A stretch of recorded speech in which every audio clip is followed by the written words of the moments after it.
to Chew the Chat Podcast.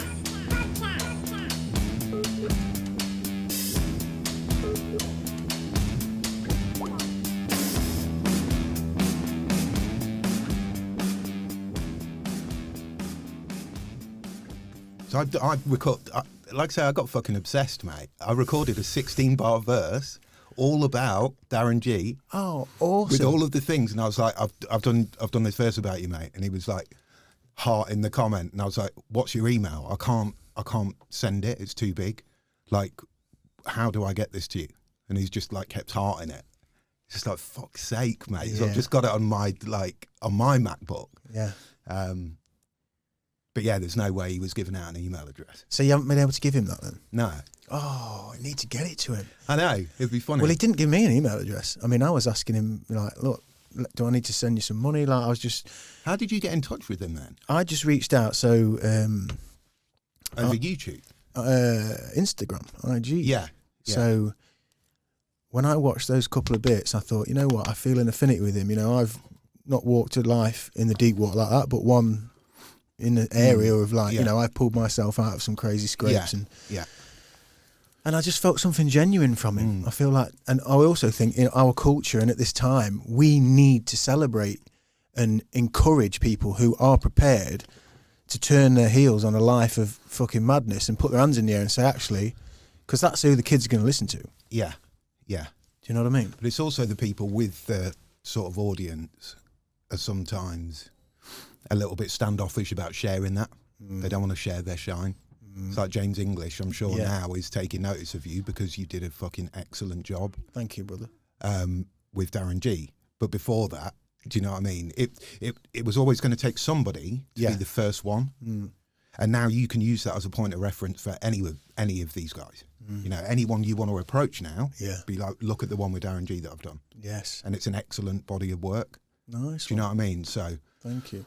Yeah, well, I thought I'd reach out and I just sent him what I thought I'd do, which is what I've started to do because, again, listeners, viewers of this podcast know I'm always banging on about how we've got fucking lost in code. Yeah. We're just sending code to each other with no feeling and no context. And I thought I'll just make a video. And I was just on my way to train one morning and I just sent him a video and just said, look, hey Darren, I've been following your stuff, really enjoying it. I've got a little podcast, you know, sleepy little podcast, new podcast. Yeah. But our audience and my whole sort of ethos with the podcast is trying to unravel being a human and how do you inspire young people and how do we have conversations, especially men, that are difficult to have, and let's all just try and find a way fucking through the madness. Just lay it bare. Yeah, and I just sent him that and he liked it, and then he sent me something back and said, send me something, and I did that, and then I left it for a bit. I didn't hound him. Then I started just sending him voice instead of typing again, just like voice, and then he's just back and forth with that, and yeah, he was cool, and he gave me the go, and we got on cool, man. Together perfectly, mate. We're going to go camping. I'm going to take him wild camping. Yeah. Because I think that'd be great for him. Because he could relax out there. You can tell he's a very practical person. Do you know what I mean? Like, it's just a shame that it's gone down that particular route with him. But what can you do other than try and turn it into a positive? Yeah. Which he's doing. Yeah. Because the only other way, Ben, is you just stick with your guns and you say, nah, fuck him. You fall back into it. They deserved it and this is the life and fuck everybody. Yeah. And, you know, and be the monster, isn't it? Yeah. Be the monster. Be the bad guy. And it's weird because I read some of the, and that's another thing I've learned, reading, for all of a sudden we're inundated with comments and crazy YouTube world. And you see people, a lot of hate on there. Yeah, and people who know him, and you know, and you think, fucking hell, but at the end of the day, we've all got history, we've all got past. And at the end of the day, as we sit here now today, who are you and what is it you're about and what does tomorrow bring? Yeah. You know, so you've got to give people the benefit of the doubt, I think. You have.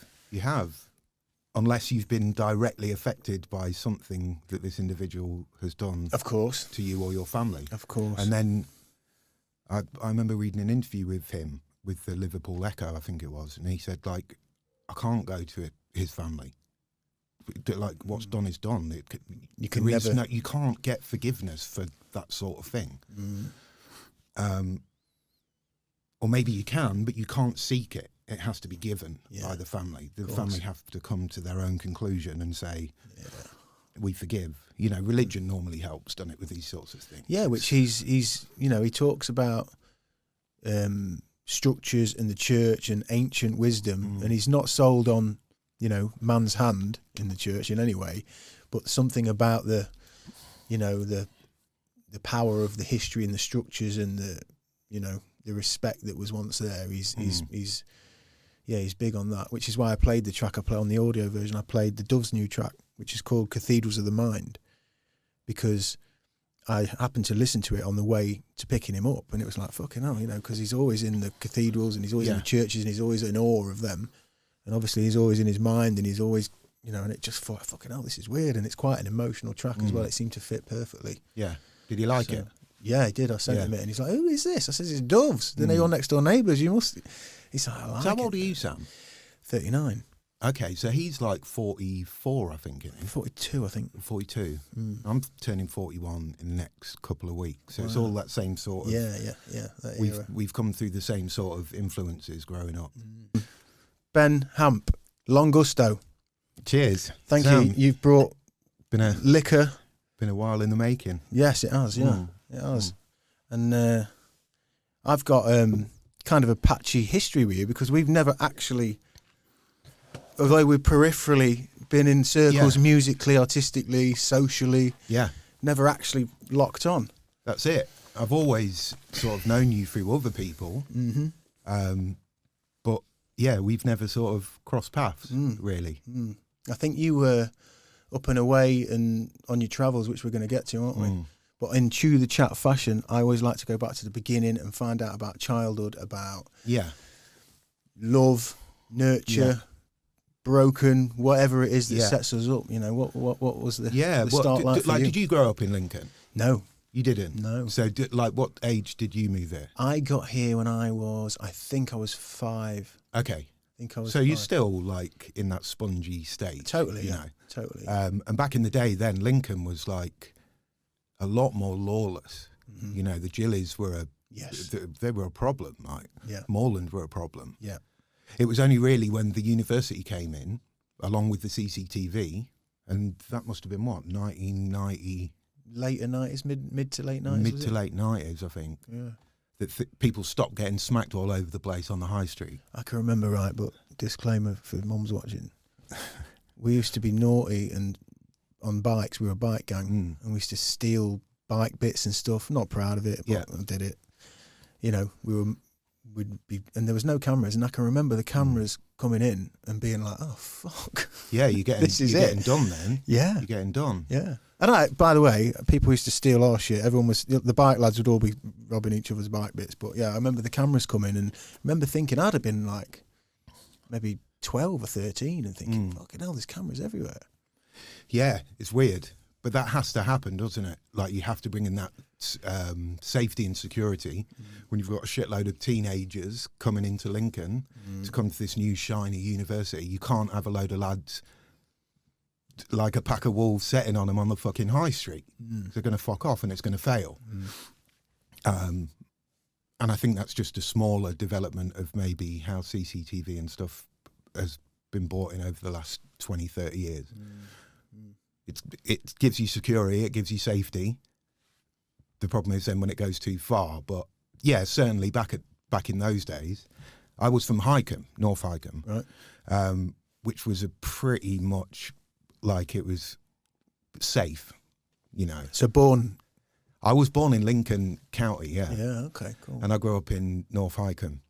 But it was safe. It was like you were all right. It's quite affluent. Yeah. It's not the Gillies. Yeah. It's not the Moreland. Yeah. And it's not Birchwood. Or Tower or, yeah. But back in the day, man, it used to be like every single weekend, it used to be like, oh, the Birchwood lads are coming down. Yeah. The Moreland lads are coming down. You know, and people were getting fucking smacked all over the place, man. Yeah, violent, yeah. Yeah, it was violent. And we weren't. Do you know what I mean? So, so yeah, like that was a bad old days, I look at it as. Were your mum and dad together, Ben? Yeah, they were, and they still are. Siblings? 2 sisters, both older. Yeah. That made me laugh with that Darren G thing. If you're going to grow up with 5 sisters, you're going to be gay. It's just like, fucking hell. I've only got 2. That was a bit of a sweeping statement, but I see where it's coming from. Absolutely, it does happen. Well, you see the difference between people with like older brothers. Yeah. And at secondary school, when all of this shit's kicking off, when everyone's scrapping with other areas of the same city, Yeah. you know, people with older brothers, you know, they're protected. You know, you've got hierarchy. Massively. Yeah. So for me, with 2 fucking elder sisters who've both fucked off to university, it's like You were vulnerable. yeah, massively, man. I'm just searching for anyone to be my older brother. Like, And what was it like then, Ben? What was home life like? Your mum and dad loving? Obviously, in contrast, you mentioned Darren G. You know, his childhood, I imagine, sounds like a world apart. Maybe. From yeah, yours. of course, man. So our dad worked in Saudi Arabia. He fucked off. He's from Belfast. Right. And he's like nearly 80 years old now. So he was around when it was all kicking off, properly kicking off in Belfast. Jesus. And he was just like, right, I'm fucking off. I'm off to join the Air Force. So he went off. He joined the Air Force, and then he went to work in Saudi Arabia. Like decent money, tax-free. But it left mum at home on her own with me. Emma and Madeline, my 2 older sisters, had both fucked off to university, Sheffield and Hull. So it's just me and mum. And it's just like, you've just got this lad, me, with this fucking Christian woman. Like, she was older as well. She was 38 when she had So me. how much older would your sisters have been then? So Madeline is 5 years older than me. Yep. And Emma must be 8 years or 9 years. Yeah, it's a decent gap then. But yeah, mum was 38 when she had me, which is relatively old, isn't it? Yeah, getting there for a lady especially, yeah. And it's just no dad. So you've got a lad, being myself, with all of these influences waiting and sort of swirling above you, ready to take you away after the age of 14 or 15, when you're at your most impressionable, and you've got no dad there to sort of steer you. So then, that's how you get in the wrong lane. And that's exactly what happened. But So how often would you see him? so I'd see our dad 3 times a year. As little as that? Yeah. And That'd what be for a kind of a couple of dad was he? Was he Well, he's still my dad, you know. Loving and he's a fucking scoop you up and- he's a fucking sound bloke. Yeah. But it's a sacrifice of providing for your family, Yeah. and by doing that, you're not actually there. So you can give money, but you can't give. That's something I've wrangled with as you Advice. met 3 children in my house. Like I've wrangled with that and tried to find a way where, how can I, because my dad wasn't around. I mean, my dad, my biological dad was banished out of my life Right. by my mum, like, because apparently he didn't love us because he didn't pay money. Yeah. And then I had a stepdad who I'm really lucky to have, but he worked away on rigs. So he's on like power stations and stuff. So he'd be Same gone sort of thing. for fucking long time, come back. Obviously, 3 stepkids. Not obviously because you don't know this, but 3 stepkids. So he's obviously on the fence a bit. We've been winding my mum up because she's on her own with 3 kids. And she's not the most kind of maternally kind of, let's go and have a walk in the field. It's kind of like, be quiet, stay clean. Yeah. So he would get back and she'd be like, right, and he's been doing this and he'd just be like fucking trying to be on the fence because he didn't want to get into it. So you do miss that guidance, don't you? That little bit of keeping you in check a little bit. Boys do, I think girls do. Like, everybody needs their dad. It's so fucking important. Yeah. And it's no coincidence or correlation with, these missing dads for whatever reason. Yeah.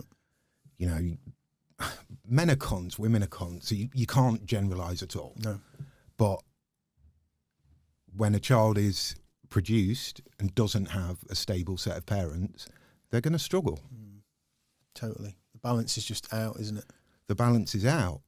And then you've got somebody like myself where you have got the stable parents, but one isn't there and it's still the balance is out. So how did that affect you with your mum then? What was your relationship like? Are you a mummy's boy then because of that? I was Ben? the youngest of 3, but then again, when I got to 14 or 15, and then you're sort of being taken under the wing from older lads, it's like drugs and alcohol and birds and it's not, what's my mum going to tell me about that? Of course.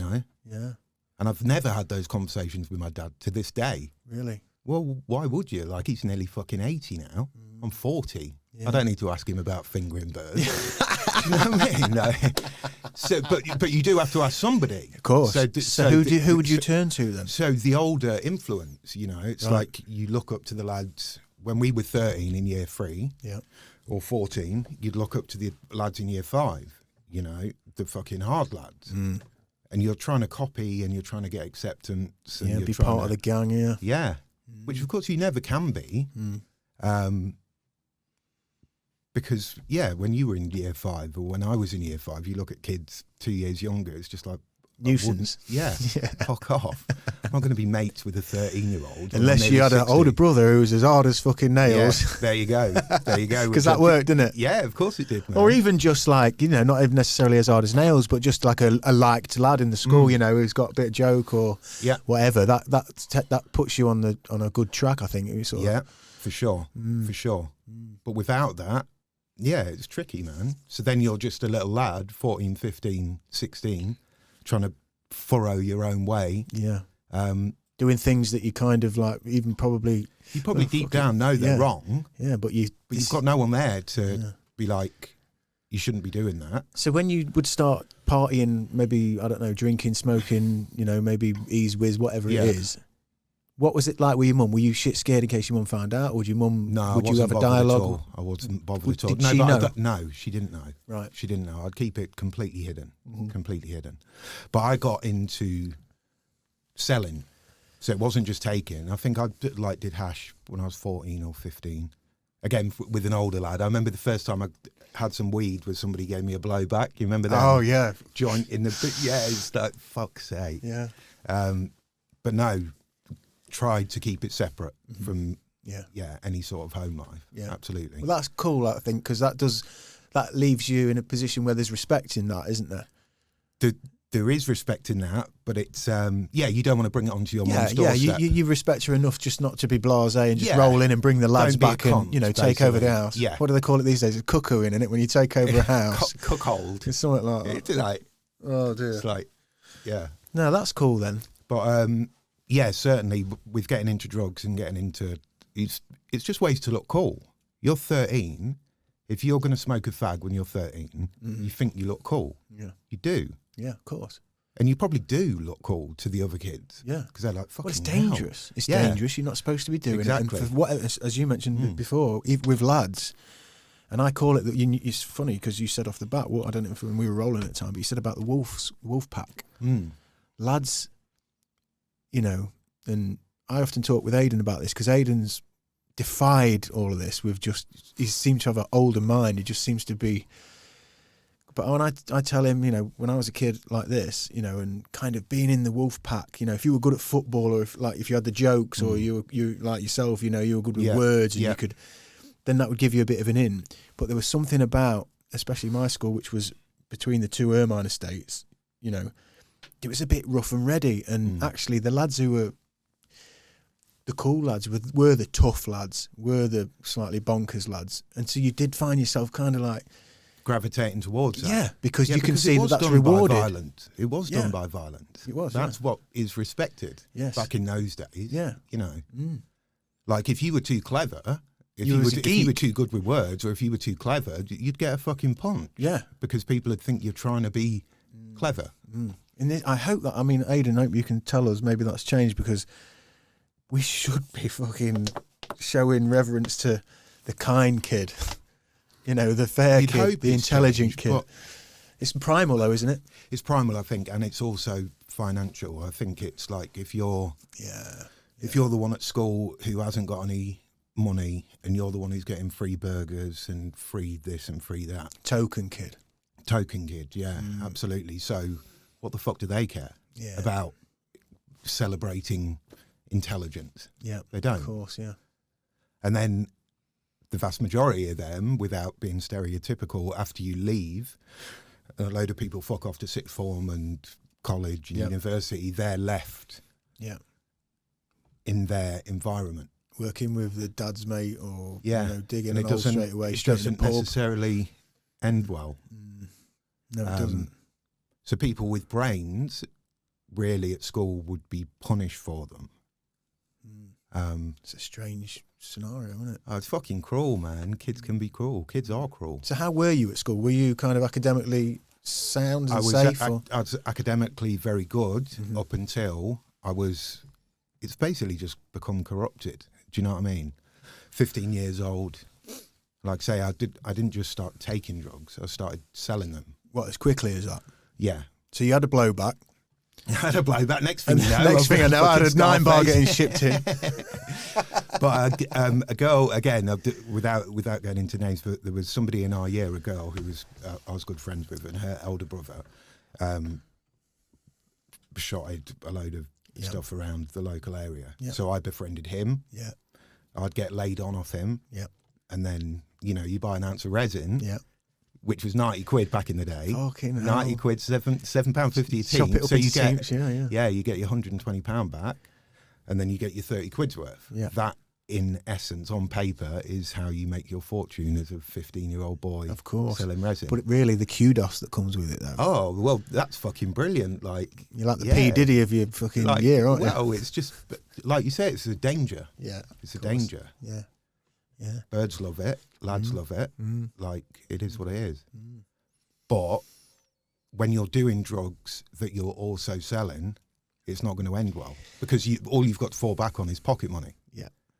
And at the time, that was like 5-10 quid a week, if that. I don't think I was getting 10 quid a week. And then you end up spending half your time chasing your Leons around. So you're ringing everybody up on a Tuesday. You got that £7.50? Oh, yeah.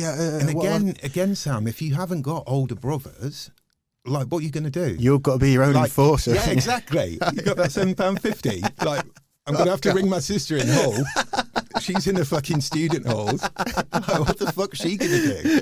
Zero respect. You know what I mean? Like, So did you have to come up with cunning ways around that then, or did you just use your sort of humble demeanour? I did some terrible things. So because I got hugely into debt, like hugely. What, directly through selling? Yeah. Right. Yeah. So I'd be getting I'd get ounces of resin. So what kind of time span, Ben, from you starting selling it to like getting into a bit of like trouble? Getting into debt? Yeah. Well, fucking hell, Off 3 the bat, months. yeah. That's probably good for about 6 weeks. Do you know what I mean? But then, because we were all at school as well. Yeah. And then it's like, you want to get high in the week, you want to get high at the weekend. Yeah. And then you want to just get high all the time. Yeah. And you forget that you haven't actually got any money to support this. No, but you've got access to the substance. You've got that. Absolutely. And you come up with all these ideas in your mind where, oh, that'll work out because I'll sell that ape to him. And he always wants to blah, blah, blah. So we started buying, well, I say we, from the same person I was buying the resin off, I started buying like pink champagne, which is this like... amphetamine. Yeah, pink amphetamine. I can't remember the mathematics of that one. But again, it used to be like, okay, so a gram in this. I think actually we were doing 1.75, so it'd be like 1.75, 1.75, 1.75. And then you'd be like, well, actually, to make up my losses, I can just put 1.3 or 1.2, and then it goes down to like 1.0. Talcum powder. You're just boshing it all yourself. And obviously it's problematic. That's not fucking about anymore, because obviously amphetamine is a lot more expensive than resin. Yeah. So yeah. Yeah. So once all of those debts start rising, then you'll try and visit a different dealer. Peter and Paul. If I can buy off him, I can just make enough to... Yeah. But that raves on at the weekend. Shit. Like, you're fucking 15. Yeah. Do you know what I mean? Like, it's not like anybody doesn't know where you are. You're off to school. That was quick into that part of it, though, because, I mean, I wasn't as quick as that. I mean, eventually, for me... I was maybe a bit slow on the uptake, but I cottoned on, I don't know, I was probably 15 when I first had a few smokes, like you, introduced by older friends. One of, God bless, who's no longer here, left us this year, Wade. But I remember having a few smokes, but I was quite into my football and played football at quite a high level. Yeah. So I was quite like a little bit like, oh shit, I'm not sure. Then once I got into the last year of school, a few more opportunities came around and I tried it. But then when I went to art college, I left school, went straight to art college, and my band was kicking off. Yeah. Then it was like total sense, man. Smoking at art college and doing my art and doing rehearsals. It was like, and I bet I was a couple of years, probably a year and a half at least, before I realised, hang on a minute, I may as well get a bar and because all me and my mates You're are right doing in the middle of it. Yeah, we're hooking up, and it's like we're all sat in the flat, 9 lads on a 3-seater settee, all going, right, you go and get. No, it's you get. Yeah, of course. So I was like, hang on a minute, I'll just get someone because it's only us who have it, and then the first time you do it, like it's very, very difficult then to go back. Because it's like I don't want to pay full whack. This makes sense. It's like, you know, the equivalent today of like, I work for a place like shipping stuff in from China, and then you sell it to the high street stores, and then everyone goes and buys this fucking rubbish at Christmas for tenner when the cost price is 87p. Yes. But once you've seen the cost price... What are they? They're not face masks, are they? Fucking hell. But somebody's making a killing. Somebody's making a killing. Aren't they? We'll have to get onto that. Oh, yeah, I'm sure. Fucking hell. But you were in there quick then. You've so I sort was in of... there very quick, and I fucked up very quick. Wow. So then I had to make up the debt. Now, obviously, what have I got there? So I've got my mum, and that's it in our house. So she was a devout Christian. She was she would go to church all the time. And what about you? Were you sort of brought in with that? She tried to do, but both of my sisters before me had already sort of pushed away from it. No bueno. Like, yeah, we're not doing that. We're not doing that. And she was cool. Was she upset, your mum, with that, or was she kind of cool with it? And she's obviously upset. Yeah. She, you know, if you've got complete faith in something as a human being, you want to share that faith with your family, don't you? So of course you're going to be slightly disappointed. So what do you reckon? Just to digress quickly, because mind you, it might not be just religion. Why do you think your sisters and you? What was it that sort of made you think young and early, like, nah, fuck that, that's not for me. There's something not right there. Was it just boring, or did you sense something? It was boring, to be honest. Yeah. And it's only now that I've got a bit older that you're sort of like, I can look at all the religions I'm not... Like holistically as something, like the actual idea that something... Power, yeah. Like, and I think it's a really fucking powerful thing, and I think it's a really positive thing for a human being to have faith. Because it can help you through, as I was saying earlier, if your child gets fucking stabbed, if you can turn to God and forgive the perpetrator of that crime. That's useful, yeah. It allows you to... Frees your spirit, yeah. And gives you some kind of peace. Yeah. Yeah. Yeah, that makes sense. You got to have faith, but there's a load of gods. So which one's the correct one? Yeah. And church is a stuffy place, Yeah. Yeah. You're going to sit in on a load of pews and fucking singing a load of shit hymns and putting money in the collection plate, which... led me to my next thing. So of course I was like, Mum was very much involved in the church, so she'd have her money in her collection things, and I'd just be like, right, that's terrible, Sam. May God forgive me. May God have mercy on my soul. But then she'd be like, do you want to come out and collect the Christian aid envelopes with me? So she would go out, chuck a load of Christian aid envelopes through people's doors around North Icombe. Yeah. And then a week later, you used to have to go around like, oh, hi, here to pick up your thing. And I was obviously there. And anything that didn't rattle, that went in the pocket. Do you know what I mean? To try and clear my debt. Right. How long did that last before you got pulled on that? I didn't get pulled on that, but what I did Fucking find... hell, it's a Chew the Chat exclusive. What I did find was a shitload of them. People were just cutting out fucking pages out the case catalogue. Just putting them in a thing? Yeah, just having a jolly. It's like, fuck off. Can't pay my dealer with this. So that was bad. And that was that wasn't the most lucrative thing. But then, I mean, when you're hundreds of pounds in debt as a 15-year-old to an older lad, like, you have to do something about that. You can't not pay. No. And again, no names mentioned, but that lad is getting pressure from his big man. The chain is in action. He's in Lincoln. Everyone's local. It's not like you're dealing with people. And the whole house of cards in the end fell down. But yeah, it was a fucking bad thing. But that's because I wanted to do the selling, not just the taking. Yeah. So when you say it fell down, what was the damage? Well, it fell down in the end, buddy, by the fucking armed police, which was not known at the time. That was 1995 or 1996. The armed police all swarmed to a certain village not too far from here. And yeah, caught my man's man. Again, no names mentioned, but apparently he was like standing across the door while his yeah, it was big. Yeah. And when that happened, yeah, the whole thing, suddenly there's no drugs in North Wycombe. Then you could say to an older lad, oh, if you help me get this money back from so-and-so, I'll sort it out. they owe me 25 quid, I'll give you 12 quid of that. Yeah. You know? But it's skullduggery. And it's like, yeah, double crossing. And ultimately, like the older I've grown, do you know Johnny Hull from Lincoln? Black lad. Black lad. Yeah, Black dude, I know Johnny. Yeah, God, he was a great lad. Well, and he's still alive and everything, but he was my best friend from very, very young. Right. He's a fucking tank, you know, he's a hard fucker. Yeah. And a lot of people tried to sort of bring him down, but he was smacking a load of older lads. And the only reason he really survived, because he never got involved with drugs. Really? Never got involved in it. Fair play to him. Fair play. As soon as you get involved with drugs, you're sort of swimming with a certain shark pool that it's not going to end well. Yeah. Do you know what I mean? It's not a pure thing anymore. No, I agree with that.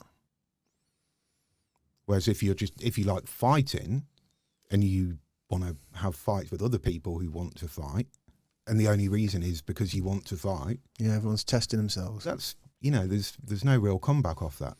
But if it's drugs, especially back then, because I know we mentioned how violent it used to be, but those kinds of fights, people would have a dust up and shake hands, yeah, and move on. Yeah, if it was for fighting's sake, yes. But if it was a drug debt, then it was different. It's dirty, and it's still the same to this day, man. Oh yeah, isn't it? Crazy. It's crazy. That's where people get properly hurt, is with drugs. So when the vacuum happens, then do you kind of get out of dodge a bit because is your debt going to sort of disappear, or you got a little bit of a get out, or what? So as a 15-year-old, yeah, check this one. This is terrible, but I want to just be as honest as possible. Powerful. So, so I was in debt like 2, 3, 4, 5, 6, 7, 800 quid. So I'd just be like, right, I'm just going to open my mum's checkbook, steal a check out of it, like peel it away, not down the perforation, down the actual thing, and then just write it out to myself and sign it from my mum. Do you know what I mean? Yeah. So I pay Benjamin Hamp £500 from Mother Hamp. Mm-hmm. And I did that a few times and got away with it. It was cool, right? You know? And I think after the third or fourth time, our dad, when he was back from Saudi, had a meeting with the bank manager. And I just remember the day, man, he came back and he just fucking floored me. One punch. Really? Yeah, man. How old are you then? Sort of 16? 16, yeah. Yeah. And did he know why? Or was it just literally, you've taken money? No, he didn't know why. Like I said to you earlier, I'd kept that distinction between, I never let drugs be mentioned at all. Of course. It's such an anti-drugs household. Christian, yeah. Was your dad, what was your dad like with the Christian? I think he was like Protestant, but like I say, he was from Belfast. Right, cool. So he's not a particularly religious man, but he's vehemently anti-drugs. So yeah, I don't want him to know about that. But yeah, that fucked us. So after that, our mum and dad were both like, you are never, ever getting another penny from us again. Forget your pocket money. Forget anything. Like, that's it. It's done. It's over. The trust, it's all gone. Did they, once you obviously dusted yourself down from getting, squared off from your dad, did he ask you? No. So you managed to get, was you dreading that? I think, fuck shit, what I'm going to say? Oh, well, there's always a fucking million excuses. Yeah. Yeah. So you managed to get away without having to say, I'm in the shit with a drug debt. Yeah. Thank fuck. Yeah. So what well, how would that have ended anyway? What are your parents going to do? Do you know what I mean? Like, yeah, I guess I'm thinking more for you, and like you say, you've done well to keep it away from them, and the upset, I guess, and that would be difficult for them. But you've managed to steer. But it was what it was, and that was when I was 16. And I remember, so we all lived in this massive house. Well, the family house was in North Wycombe, and then Dad, when he retired eventually, I think I was like 17 or 18. So he was like, right, we're all going to move. We're going to move out to Louth, which, as you know, is like Lincolnshire. So I was like, oh, wicked, are we? And he was like, no, we are, me and your mum. So it's like, well, what am I going to do then? They're like, well, we've put an advert in the paper. It's like of Oliver, boy for sale. We put an advert in the paper and somebody's answered it. We've asked for a family to take you in. Wow. And somebody's answered it and they said, yeah, they can take you in. So is that in the aftermath of what's happened? Or is this, yeah. So they're pissed. Yeah, they're fucked off. Really massively. pissed. Yeah, they're really like, there's no going back on that. Do you know what I mean? So I didn't even try to. I didn't want to like. No, fair play. Trying to be like a limpet. Like what did that do for you, Ben? Did that make you look at where you were, or were you just not particularly, because they were paying the rent. I think they paid the rent for the first 6 months. So from my point of view, it's like, well, it's still a free ride, right? You know, I just have to navigate around this as best you can. Yeah. So yeah, that was the next stage of it. Boy for sale. Fuck. Yeah, that's it was mad. How did you feel about that? Did that hurt?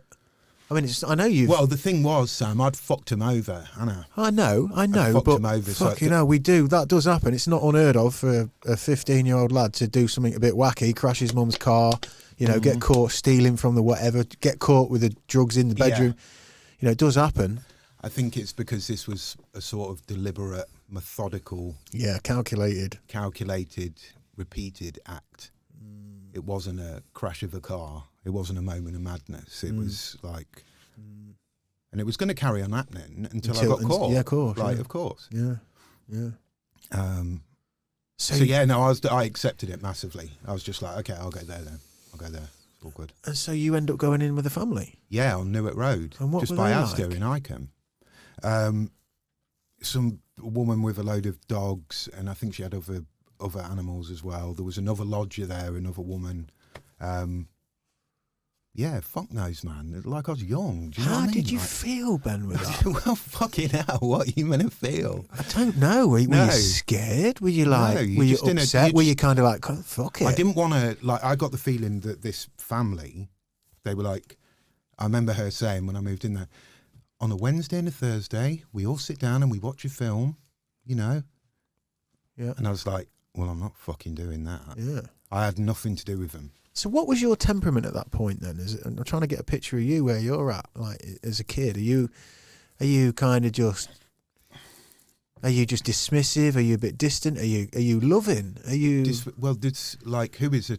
is to love? Dismissive of everything, but that's a teenage boy, isn't it, Sam? Yeah, definitely to a degree. Especially one who's trying to find their own way. Yeah. Dismissive of everything, of course. Right. Right. So you weren't like feeling sorry for yourself? No, not at all, man. We had all of our mates were all over Highcombe. Right. So just because I was in this particular place, Pete Fincham was up the road with his brother Chris. Yep. Steve Bradley was over the other side, just next to Asda. Yeah. It's a Highcombe lads. Yeah. And I'd come more into the central bit of Highcombe then. So it's fine. It's fine. But yeah, of course, it's fucking weird. It'd be weird now, wouldn't it? Did you have fucking hell? Yeah. Did you have more? Did you have more freedom then? Did you kind of think, oh fucking hell, I'm a bit more liberated now? Did you feel like you could, or was it? Were they checking in? Were your mum and dad checking in on weekly? They weren't checking in, but I was seeing a girl at the time, and I had her over to stay a couple of times, and I remember this surrogate mother was like, "We don't allow that in this house." Because it just kept him up with sex noises all night. Do you know what I mean? Yep. So then straight away there's an issue. So it's like, now I'm going to do, every time I come into that house, I'm going to listen, is this woman in the kitchen? If she is, I'm going straight into my room. Yeah. And it's just avoidance. Yeah. So you're on tiptoes. Yeah. And that's still to this day. Do you know what I mean? If you move in with a load of people. Yeah. Yeah. And you don't necessarily get on with them, you just go straight to your room. You don't, because you're trying to avoid the weird vibes of. It's chemistry, isn't it? Energy in a household. And as a young boy, that is weird. Yeah, of course. Yeah, because you're not really aware of that. You're just kind of following your nose a bit, aren't you? And Yeah. yeah. So how long did that go on for then? Was that it with your mum and dad? Did you never live with them again? I've never lived with them again, no. But they're now still in the house that they moved to then. Wow. But So they're in Louth? They're in Louth, yeah. But then everyone moves out, don't they? Yeah, you they do. You don't want to be the fucking person who's still living with your parents. I went back a couple of times. I mean, I tried to get out of my place as soon as possible because I just used to clash with my mum. Just clashed. And like I said earlier, my dad had been banished. Looking back now, I'd probably similar to you. I mean, you seem like you cope with it better. I mean, I was destructive. I became destructive at that age. I started hitting the drugs and just partying and just looking to be the clown and make people laugh and be. And when I got to like 17, I just could see that this isn't going to fucking change. I mean, I used to get like, when I was younger, I used to get chased around the kitchen getting hit with utensils and, like the meat tenderizer and wooden spoons and wooden spoons in our house, Sam. rolling pins and fucking whatever she get her hands on, you know what I mean? And it was awful. And then I got to that age where you're getting it and you're like looking back and like, well, you're bigger than them. like you fucking hitting me with that, because you want to watch who you're hitting. Then. Yeah, and then I got to like 17 and I was taking drugs and like yourself, I was a little bit. I didn't want to upset them because I knew my mum would never understand what the fuck was going on anyway.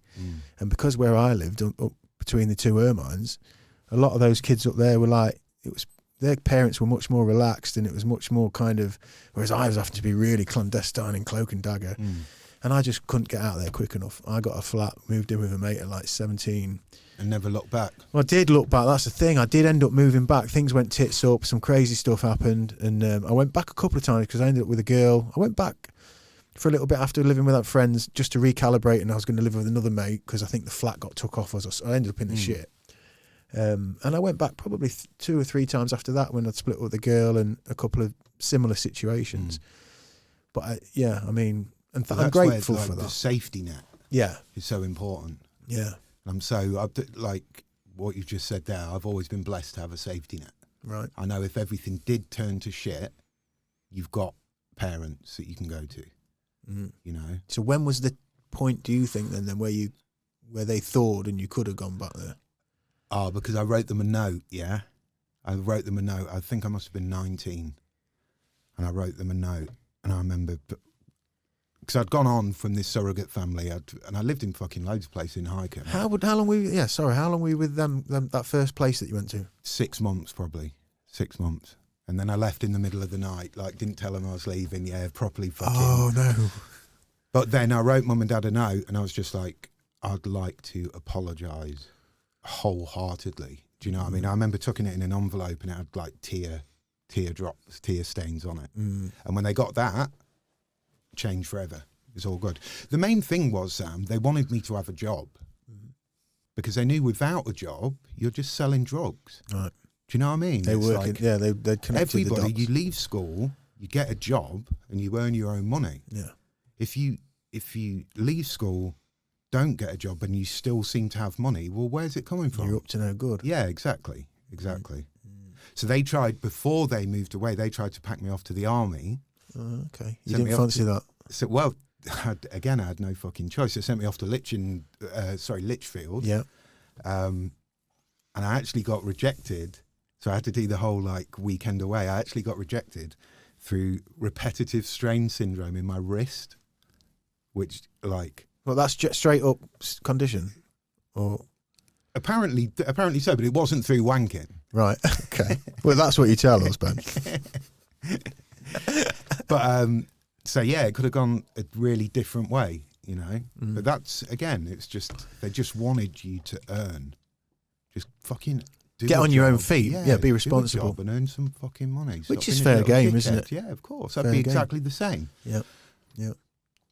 You've got all this to come, mate. When yours get into their teen years, it's like it's those teen years, man. Well, it could go either way. My stepdaughter, who Aidan has his partners with, she's 20 now, and although me and her mum split up when she was like 10 and we got together when she was 1, so there's an influential 10 years, but we were that close and bonded that in the 10 years since, she's part of my life. My wife's like another stepmom to her. She's part of our family.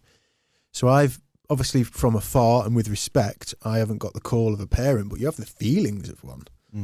You know, and luckily for me, for instance, Aidan, who she brought home as a boyfriend, it was like, if I had a list, right, Ben, if I had a brief for, this is what I'd like you to think about. If you're going to have a boyfriend, let's look for some of these qualities. Fuck me. She blew it out of the water. It doesn't work like that, does it? Not really, but it is, that, like you say, those feelings of recognising when you become a parent or a parent figure, all the shit that you heard. You know, look after yourself, make your bed, you know, care about what you're doing, have some respect for people, and, you know, why don't you go out and get a job? You do find yourself going, oh, yeah, that makes a lot of sense. It does make a lot of sense, but it's fucking boring. Yes. And like you say, but like when you've got the rugged and rough element, exciting. You know, those fucking lads aren't making their beds. Do you know what I mean? They're fucking the girls the year younger than them. The younger girls want the lads a year older than them. That's just this animalistic attraction. Of course, yeah. And this is like, oh, well, she does love a bad boy. That's what that's what people say when they're in their 20s. Do you know what I mean? Yeah. Like, so how are you meant to help your child go against that?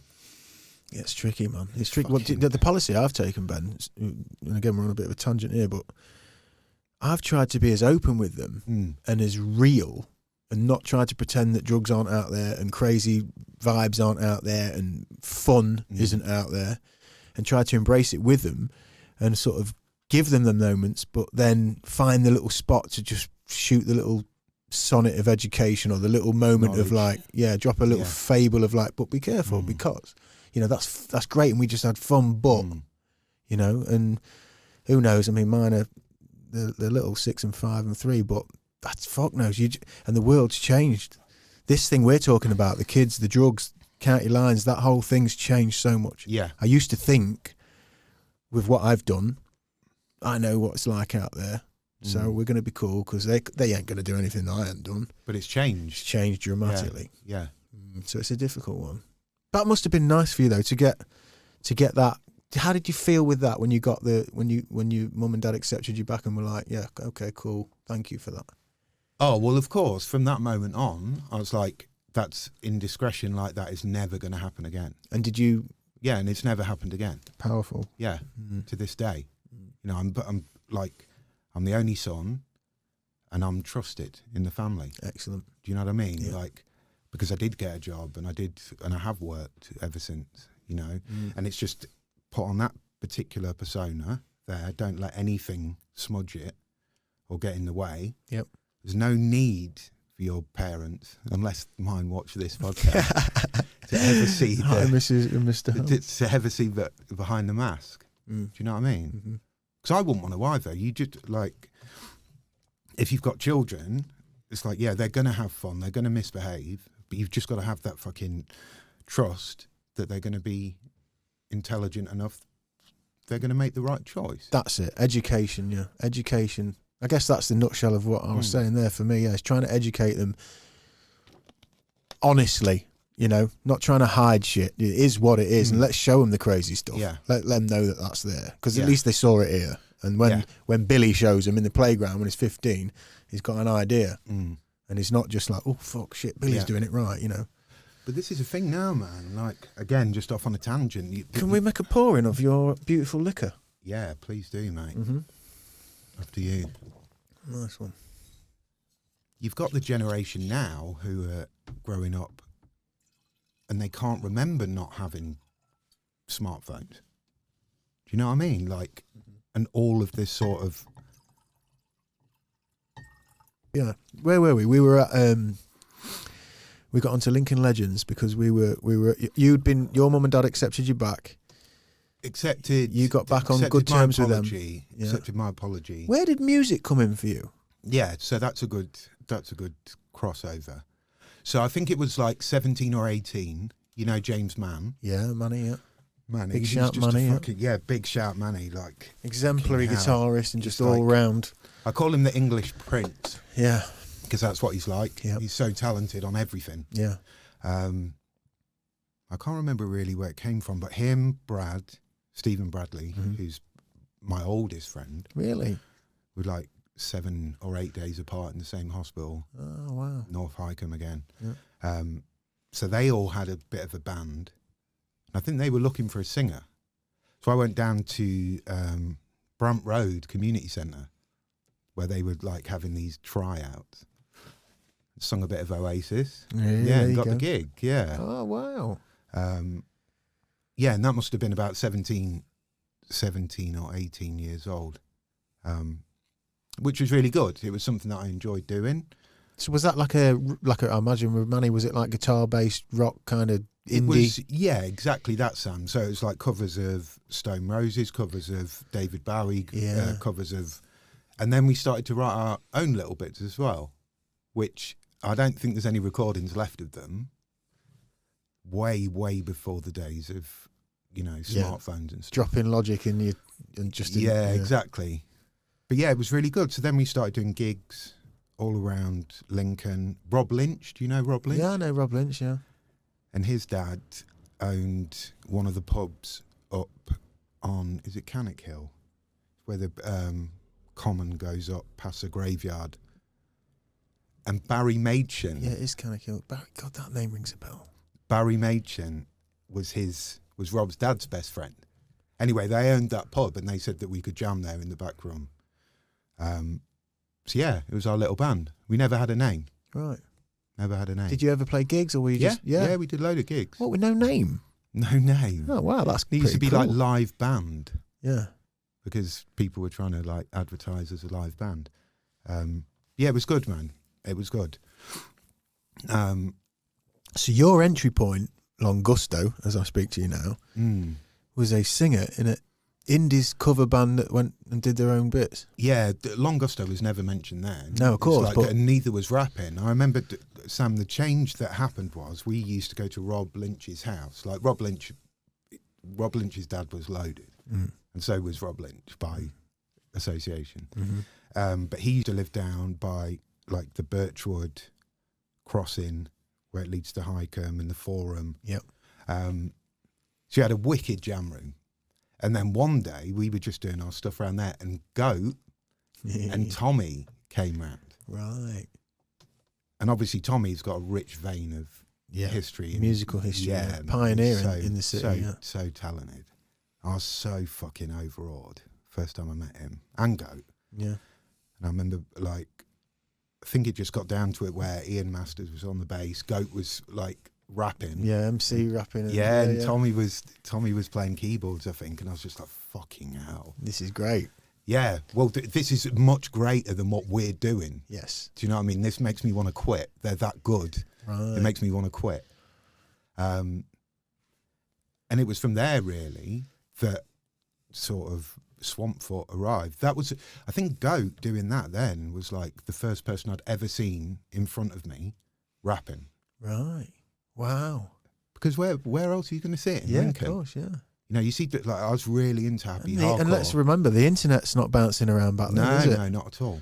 Not at all. MTV's only just kind of, really making its way into permeating popular culture. Yeah. Well, it's Dreamscapes back in the day, wasn't it, with happy hardcore and like... Dreamscape, Club Kinetic. Pep Roberts, MC Motivator. I fucking loved him, man. Mini Metro. Yeah, he's fucking Techno. brilliant. Yeah. Brilliant. Sharky and Clarky. Yes. Like, all of these people. And I wasn't old enough to go to the raves. Me either, No. yeah. My room was covered. I'll never forget, this is one thing my mum, actually, I'll give her props for. I hounded her. I had an attic bedroom. And yeah, I'd have been like 15. This has been like 96 or something, maybe. And she let me graffitied my ceiling in proper aerosols. What's that famous graffiti book? Fucking hell. Wild Style. No, I can't remember its name. You might be able to find it, Aidan. There's a famous graffiti book that documented like the graffiti from New York when they broke out in like the 70s. And there's this famous book. And I had this book and I was like, whoa, I was enamoured. And then I was like, pestered my mum because my room needed decorated, it had damp and stuff.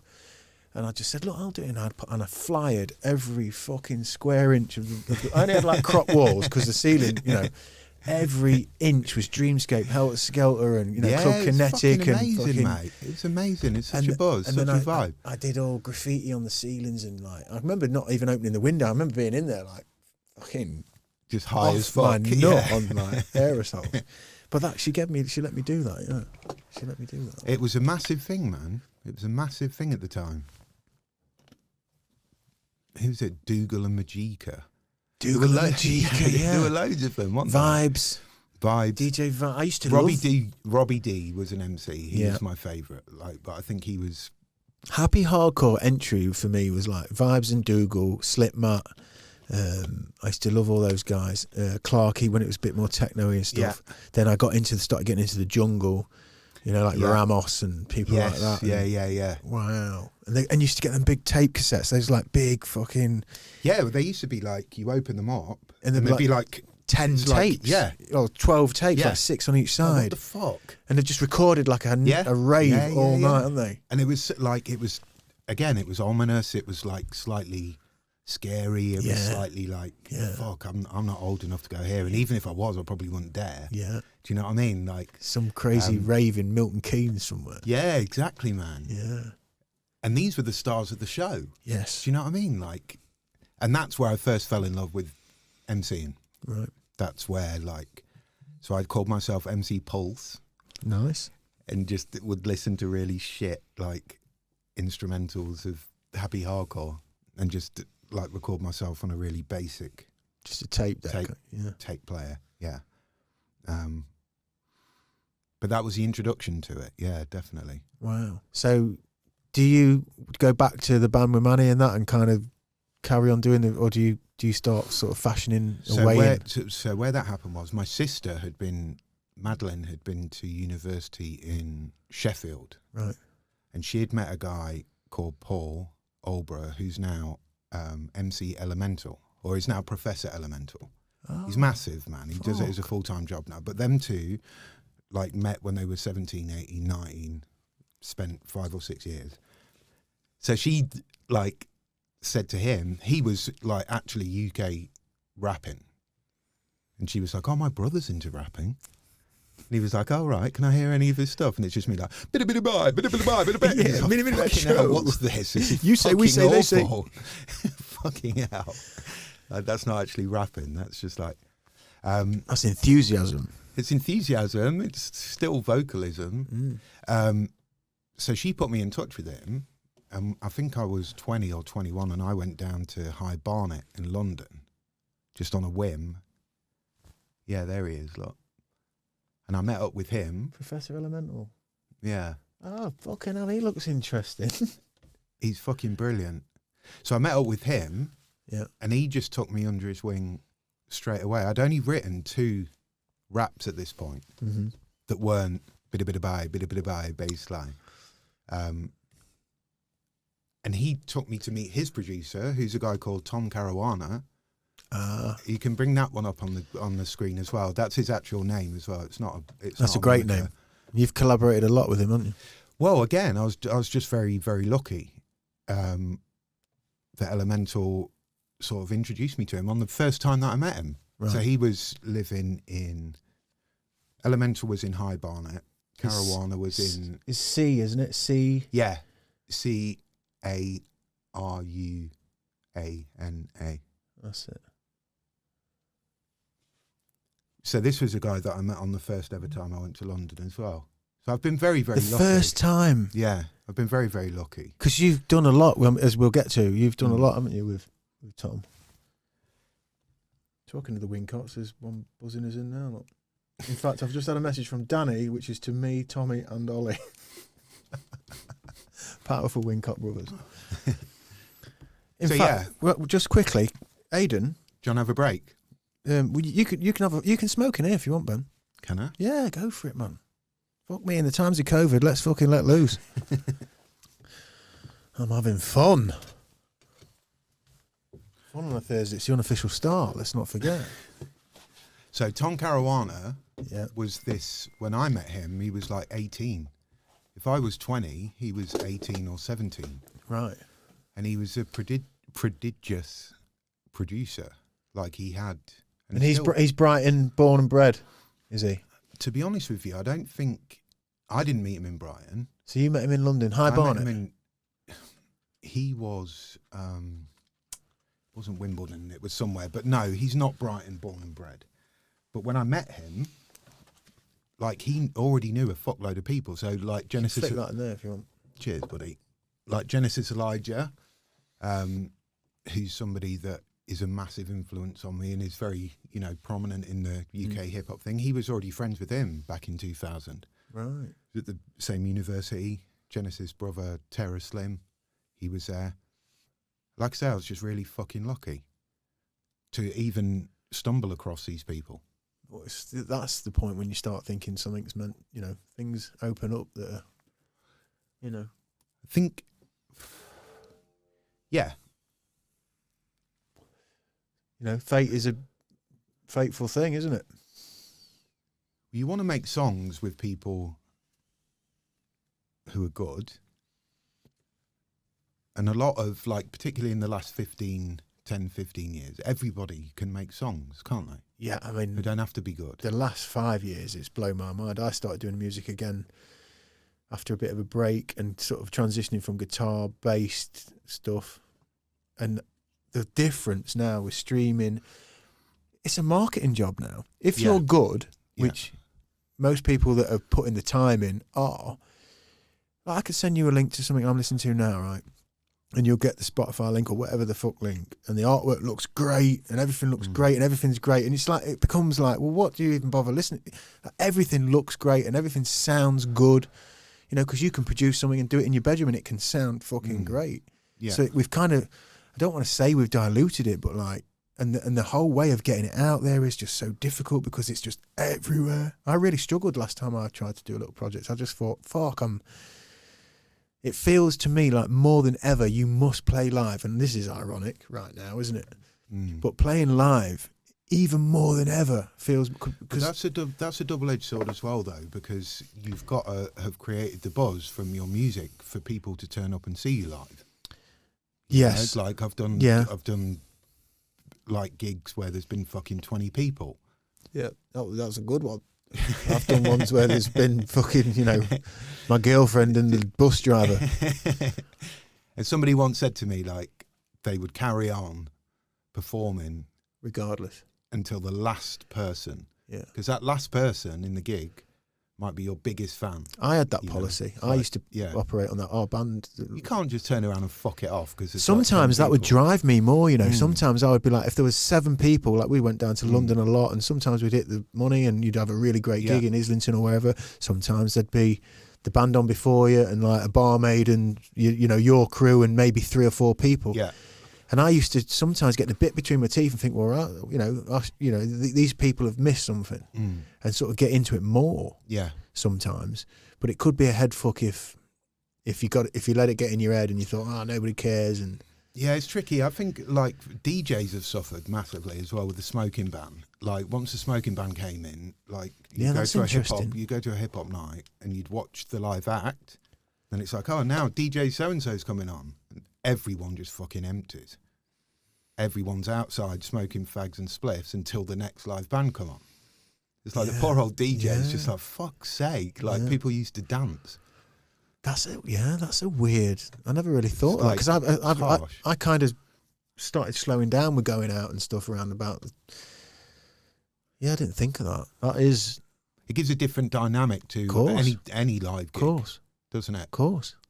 Because even the freedom when you are there and you're just with your mate, tubbers of, and you're just in the moment and you're flowing, and we all know that nicotine gives you a little thing anyway. Yeah, and then you've got to go outside, and these days it's cold, you've got to like limber yourself up a bit for it, and it's a ball ache because you've got to go past the bouncers and through the fucking gates, and like you're on the motorway or something, isn't it? It's 2 different worlds outside in the smoking bit, and like I've been guilty of it before, Sam. Like I've gone to a gig and just fucking sat outside the whole night chatting crazy shit to random just strangers. Off your head and just fucking smoking and chatting the whole night. So what was the band like? I've no fucking idea. Didn't hear a single bit of it. So when you're establishing, you meet these guys, are you writing stuff at that point? I'm interested to know how did you sort of craft your writing? The first time you sit down, to write something? Have you gone, So right? obviously, with live band, the band with no name, Manny and myself and Brad, everyone was bringing different lyrics in, but it's very, very different being in a live 5-piece guitar band. Melodic kind Well, of. it's generally, Sam, as you know, it's like a verse can be 4 bars and a chorus can be 2 bars. But once you start writing for hip hop, the verse has to be at least 16 bars, and there have to be at least 2 of them, plus a hook. And it starts to get more intricate, which is what I fucking loved. Yeah. And that's what I still love now. And you're exemplary at it, by the way, Ben, which we'll play something at some point, I'm sure. Thank you very much. But it's just like a jigsaw puzzle. And if you can rhyme something and make it rhyme exactly the same, like 3 or 4 syllables. But there's a trick to that, though. There's a trick to that because the simplicity of that when it's done, I want to say the word in a clever way, cleverly, because it's under your nose, it's in front of your face, but it's clever, and then it can be derivative when it's simple as well, and it can be, do you know what I mean? You're already there before you, you know, to be that simple but catch you out is fucking clever. I think like Elemental, the guy that we've just seen, he's done a whole thing on Spotify where he's done like best of 1993, best of 1994, best of 1995. And you listen to it and it's just classic after classic after classic hip-hop tunes. For me, it was Eminem that just completely changed it because he was the first person that I heard. And he gets a lot of stick. He gets a lot of people saying he's shit and what have you. But he was the first person that I'd ever heard. So from like 1993 in my house, living with my mother, we had Yo MTV Raps. We had MTV, and it used to be Dr. Dre and Ed Lover. Not the Dr. Dre, obviously he picked a bad name. And that was when Wu-Tang Clan were first coming out. Wow. Yeah. But it was just like,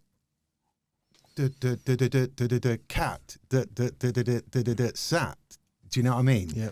And Eminem was the first one that I heard who was just doing 5-6 syllable rhymes. And then that makes it like an equation. Yes. That's a great analogy, yeah. And then it's like a challenge. Yes. And I think, like, and there's so much room to. Yeah, of course. Well, it's the fucking English language, isn't it? Like, but I remember like being less than 10 years old and hearing the Beastie Boys, and it never really got me. Right. It never really got me. What in sense of the vocal deliveries or just the whole style? I think it was a bit too old for me, Sam. Right. At the time. Yeah, makes sense. I felt similarly actually. Other than the standout, obviously tracks that all avoidable. I can't say I've ever delved in because I felt like I was a bit young, didn't quite click. I'll probably go there at some point and spend time with them, but similar for me.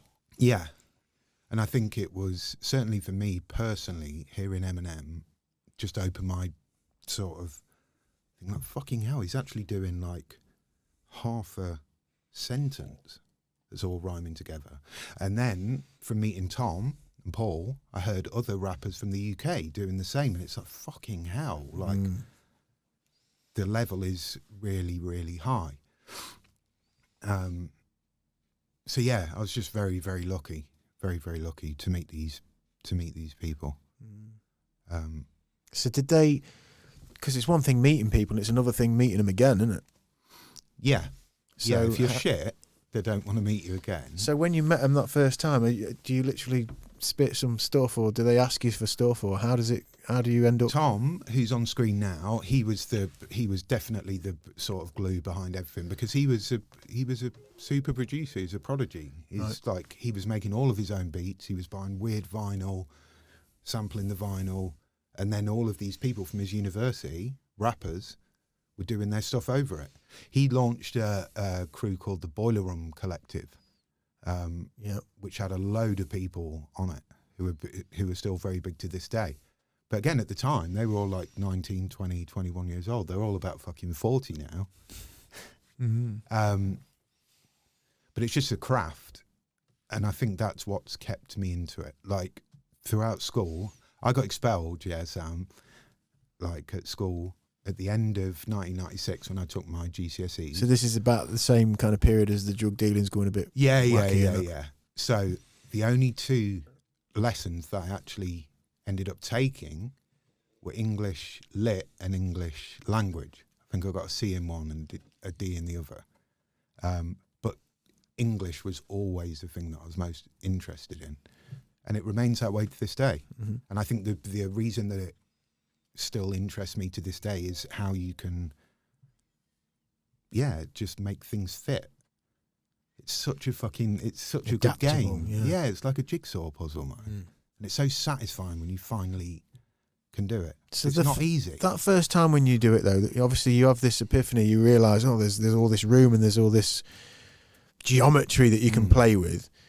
But what's it like the first time you put words on paper? Are you kind of like, or have you got a flow? Is there something happening for you? No, you're copying. You're copying other people. And I think emulating you. Yeah, and I think everyone is. Yeah, of course, until you find yourself. And it's also the first time that you record your vocals on a mic.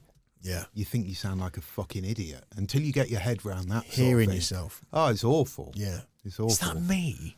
I don't sound like that's not me. Yeah. Is that Mike all right? Exactly. Yeah, it's not natural, that's why. And when you're sort of emulating your peers, and then you're hearing yourself being played back, you know it's not you. Yeah, exactly. It's like, fucking hell, this is just a massive charade. Yeah, totally, yeah. Until you get good enough to have confidence in what you're sort of putting when do you think that happened for you then, Ben? When was the point when you were like, hang on a minute? So I went down in 2000. I met Elemental Caruana, and when I got back, the band had live band had sort of like disbanded by then. But then Tommy was like, I played him a couple of demos that I'd done with Tom Caruana, and Tommy Wincott was like, I really like him. I'm up for doing some beats for you. And that's where Swampfoot started. Oh. And that's where it took on the next sort of chapter, which would have been from 2000 to 2006. Yeah. Culminating in an album. Because Manny did some stuff there as well, didn't he? He was fully involved, Manny was. Yeah, I remember seeing him somewhere Heavily in town involved. and when you just pressed all the CDs and stuff. It was such a good feeling, man. And it's a quality record, by the way, as well. Thank you, mate. Quality. I love the artwork, love the name, love the feeling, the spirit, the beats, the variation. It's eclectic. It's all Tommy. Like that was the difference between Tommy and any sort of hip hop producers at the time. Tommy was making his own beats. There was no samples. Yeah, he's just doing everything from the grassroots. So tight back in those days. And everything we made was just like, this is fucking awesome. And then you'd wake up in the morning after getting smashed the night before, when normally it'd be like, oh no, it actually sounds shit. And you'd wake up and it'd be like, fuck, no, is that us? Fucking amazing. Yeah. That sounds amazing. Yeah. So yeah, there were good times, man. And Swampfoot, you did some cool gigs, didn't you, in the clubs and stuff? We did a few gigs. Yeah, we did a few gigs. Because there was a big old crew of you as well, wasn't there? I think there was five. 5. So there was Tommy, obviously Ollie, who you've had on the podcast. Yeah. Dimesy. Yeah, Dimes. Chucky. Yeah. And Manny. Yeah. So it was, and it's safety in numbers. Like, I'd always choose to be in a crew if I could, rather than be a solo artist. Yeah, I'm with you. Yeah. Even behind the scenes, just in the creative, having that bounce around and that kind of the dynamics. And, when you've got an idea and you love it and then you start not to trust it, sometimes having that bolster from your brothers or turning you on to something, it gives you something, doesn't it? Yeah, definitely. And as a 5-piece, like how many were in your? So, Lost Souls, yeah, were which ironically was the project, I guess, band-wise, that Tommy went on to after I left 2006. Yeah, after Swampfoot. So we were a 5-piece, drums, Tommy on the beats and the keyboards and synths and just creating digital soundscape. Yeah, bass. And you can go anywhere as a 5-piece. Yeah. And it was interesting for me, timing-wise, because a band I've talked about on this podcast, my band prior to that was bit like the band with no name, just a guitar band driven by the Britpop and our generation coming up, although we were an original band. Yeah. But I was well ready for like new canvas, you know, 2 guitars, lead guitar, lead solo, middle 8, all that, great. But I needed something more. And then when I hooked up with Tommy, it was like, whoa. And I sort of learned early with Tommy. I was like, whoa, I need to learn. So when we were kind of partying and my band were a bit rock and roll, we were all running around the top of the studio, fucking lead out their heads, doing this and that and the other. I stuck with Tommy and I was just watching everything. Yeah. I was mesmerised. You know when you first see a tune on a screen? Oh, mate. And there's sort and you same like, with me, Sam. Fuck, that looks like a song looks like. That's what a song, because you never think what a song looks like. No, absolutely. And you look at the map of a song. Yeah. And there's the beat and there's the kick and Tommy likes to colour code everything and have everything. So you're like looking at this mad rainbow of like, I was mesmerised. And Tommy's just like overseeing it and in control of it to such a positive extent. Yeah. Such a talented Great man. collaborator as well, because he brings everything in. He does. Brings everybody's ideas in. Yeah. Understands things. I mean, he's one of the people that I've worked with, and you'll know when you do get that bind with somebody you're working with, because it sounds like this, Tommy. It's like a boomerang, right? It's like a boomerang going round, like out of a flat window, but like round the corner of this, and then and he gets it, and you're bouncing off, and then he starts side chaining something and fucking putting it, and I'm like, what? Yeah, and then he's there, he gets it, and it's like, and that's like it's so powerful, man. So powerful. When you can get a weird thing out of your head, the energy together. Yeah, you're harnessing the energy together. Yeah. And then it comes to life. And as a solo artist, like, how do you do that? Yeah. Yeah, it's it's tricky. like, yeah, 5 pieces all the way, man. Great fun. Dangerous as well, like, don't get me wrong. Shocking as fuck, yeah. Like, fucking hell. It certainly never took any money home. Like, no matter how much we got paid, I never had anything in my wallet. So like, with Swampfoot, I mean, had you done anything? Obviously, you've done some beats. Tommy's reeled you in and stuff. So was that kind of your first taste going into kind of real performance and really putting it down, or what? I think they were sort of coexisting at the time with Caruana. Yep. Because he really liked the stuff that I was doing. Yep. But Swampfoot was the crew. You know, so I'd go off and do a few bits with Caruana, but Swampfoot was the crew. Yep. And that was grassroots. Yep. And again, Tommy's not using samples. Tommy's not using a fucking vinyl and taking 5-second loop off it. He's actually making his own stuff. Obviously Ollie, like, is Tommy's brother, just the most talented natural rapper. Yeah, there was nothing like it. Again, I was really fucking intimidated in Lincoln. But it brings you up, doesn't it? You know, when you kind of have a healthy kind of like, whoa, I'm in the company of something here. Yes. You can absorb that, can't you? And I think that little bit of competitive anxiety, edge. Competitive edge. That pushes you, drives you. That's the thing about it. So when I left Lincoln in 2006, just after we'd done the Swampfoot album, moved to Brighton. Again, it was to meet Elemental. Caruana was living there at the time. But then met a load of other MCs, a load of other rappers. And they're all really, really nice lads. They're not cons. Yeah. But they're all really fucking talented. So it's like, fuck, if I'm going to do something with these guys, like, I need to raise my game massively.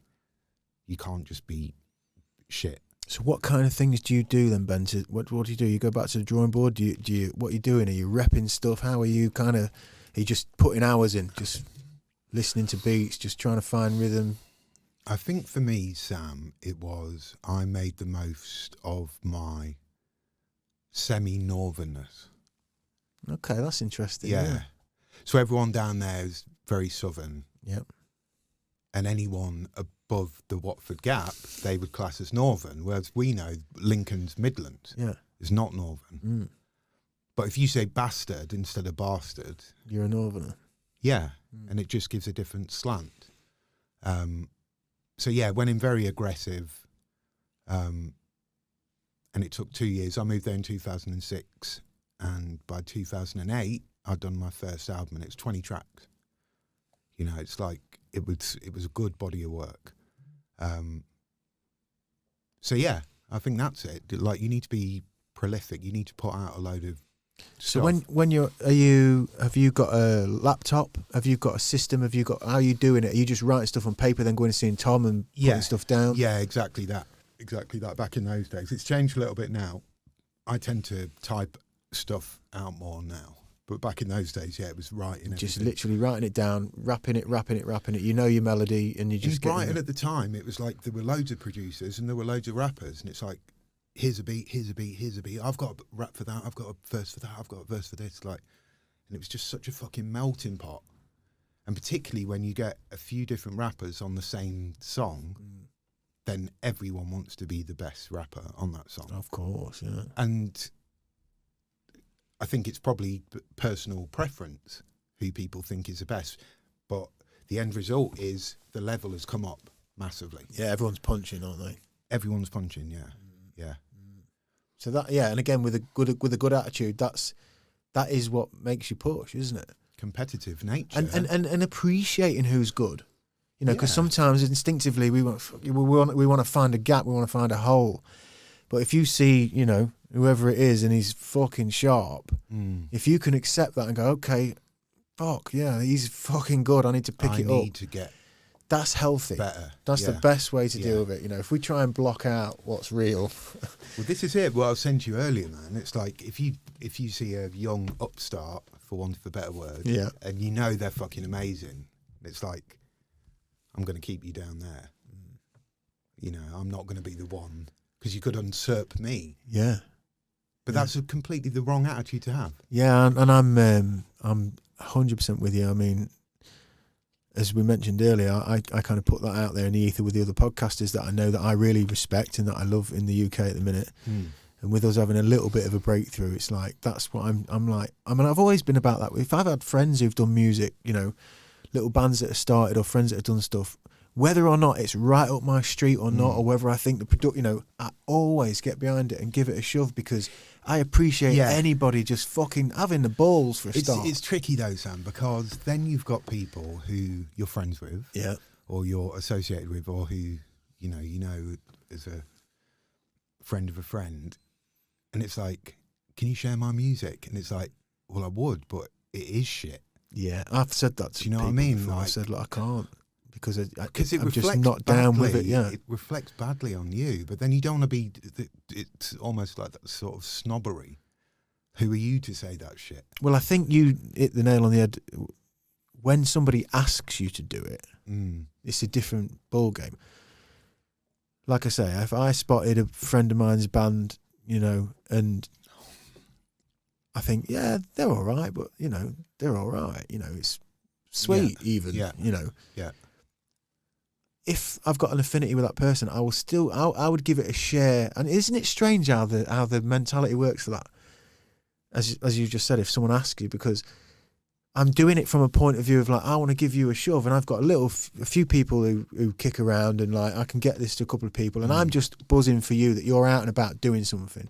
Coming back to that early part of the conversation, when we're young and we're kicking around and it's crazy and it's criminality, people who go in a room and pay for the rehearsal, or they write the beats, or they're prepared to get on the stage, and you know, I always love that. I'm always behind anybody having a go. Absolutely. But if somebody comes to you and says, you know, and I remember a good band in Lincoln, Dancing Lotus. I think they went on to do some good stuff. Great band, but just not my thing. And I think they liked us, Lost Souls. And I remember the kid saying to me one time, oh, you know, we really like you, and we've shared you on our page, and people liked it, and that, you know, would you be able to share us on your page? And I was like in a dilemma. I was like, even though they're great, I just wasn't. I felt like at the time, if I put that on Lost Souls page, it wasn't genuine to what we were digging and what we were down with, and it kind of put out a bit of a distorted message, and it wasn't coming from me. Yeah. And I respected them, and they were great, but it just wasn't. You're doing it out, and I didn't have that affinity. So you have to. I didn't, and I guess I didn't have that affinity. Like, you know, like that's my mate who I've seen. You know, it was, and that's weird, isn't it? Because it's just a person. But I think it's just competitive anyway, isn't it? We all want to be magnanimous and you want humble, but we all want to be the best. We all want to be the best. Yeah, you want to be better. Yeah. Yeah. And I think if you're being honest with yourself, particularly here in youngsters, it's like, okay, they're not better than me at the minute, but I can clearly see they've got the potential to be fucking amazing. And I'm not going to be the one. Terrible. Hand it over. Terrible. Yeah.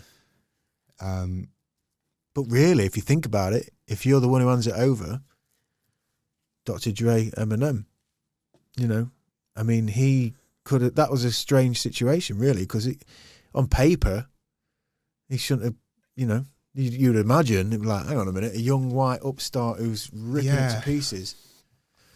Well, as I understand it, he took him under his wing. I mean, I think that was a bit different in the respect, because he was a fucking solo artist, wasn't he? Eminem. And I'm sure Dr. Dre must have. Well, the Dirty Dozen thing was happening, seen the wasn't it? potential about the revenue streams of, like, okay, you've got this white rapper, but it's not Vanilla Ice. It's not manufactured. It's not bullshit. He's actually got a lot of fucking skills, and he's a real person. He's come from a real place. Because that'll get dissected and exposed so quickly. What did I watch? It might have been some of the Netflix stuff that came out in the last few years, but I can remember hearing at the time, and I was quite surprised at the time. I thought, wow, that's mad. You know, Dre's kind of got behind this kid, and he's as good as Eminem was. It just felt like, whoa, you know, even just thinking about the whole black culture and white, you know. And then I watched something on Netflix or some kind of documentary, and it was Eminem talking about how Dre gave him the call and then took him on and said they literally went in Dre's studio and it's locked down, and Dre was buzzing off of him, just absolutely high off of him, and couldn't believe what was coming out of his mouth. Yeah, so much stuff, and like seemed genuinely like this kid is the fucking deal. And Eminem was also saying like he was taking one like because he knew it was going to be a bit shaky getting him in, you know, because of the unfortunate politics of, you know. Yeah, he was like his human shield. Yeah. Yeah. And like you're saying, I'm sure he saw, you know, fucking hell, this is going to break things down, but he's still handing over something, isn't he? Because Eminem is regarded as probably one of the best, isn't he, with the words. And I lived 15 years in Brighton. I've only just moved out now. So I know a lot of rappers and a lot of different opinions about Eminem. Some people will say he's the best syllable rhymer to ever exist, but he can't make a good song. Right. He's shit at making songs. Right. Other people will say he was good back in the day and now he's crap. Other people just fucking blindly love him for whatever he does. There's certainly no denying his impact on the scene.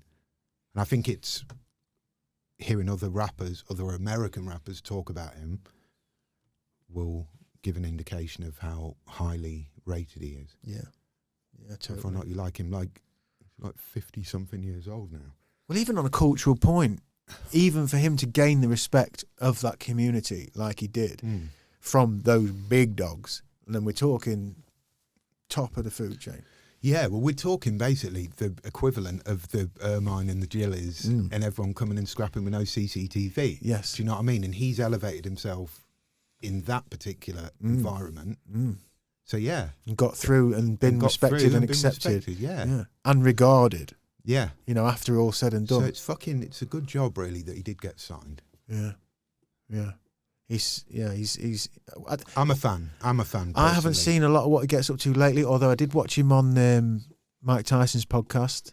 Yeah, he was properly fanboying on there, which was cool. And he's been through a lot, you know. Obviously, one of the tracks I used to play a lot when we used to be partying, and I used to just try and play with the atmosphere a bit every now and again, and spin a room around it like after party stage.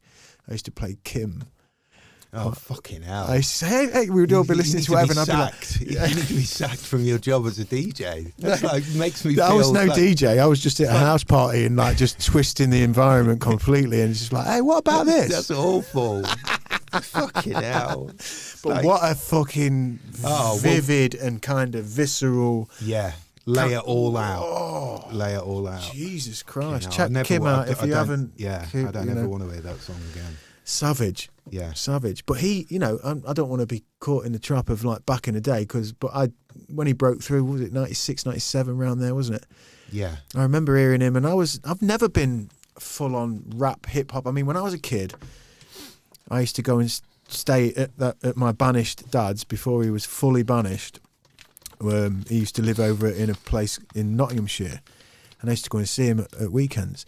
And I had what turned out to be one of my best friends, a lad that I met there across the street, and he had an older brother. He would have been like maybe 15, and we were like 10. Mm. And this was like 89, 90, 91. And I remember we'd like, my mate Ricky would like kind of like just blow some smoke up Aaron, his brother's arse a bit. And like we would just manage to sneak into his bedroom, curtains closed, Super Nintendo, the big boys. And we'd be like sat in a corner waiting for a go on fucking Mario Kart or whatever. Yeah.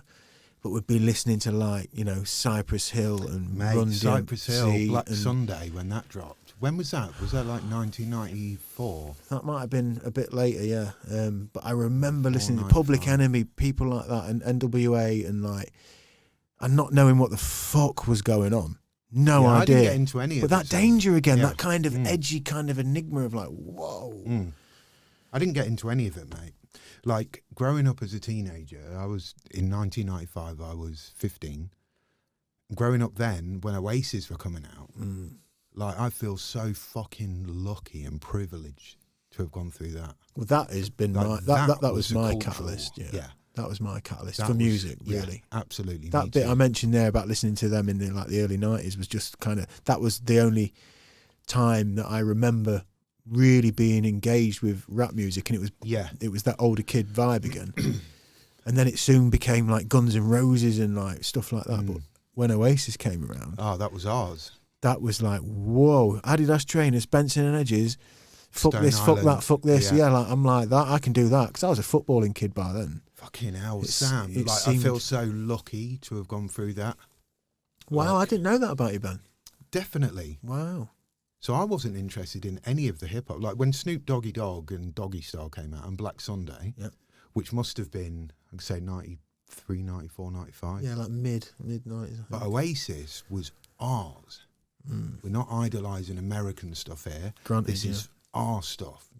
And Oasis just fucking V's up to the world. And they were and then kids from the estate, Yeah. yeah. And then it was Britpop. That launched everything, didn't it? Blur in terms and of Pulp and Suede and yeah, like that's what I was Manson into, and man. bands Yeah, like that. man. Like, I feel so lucky to have gone through that.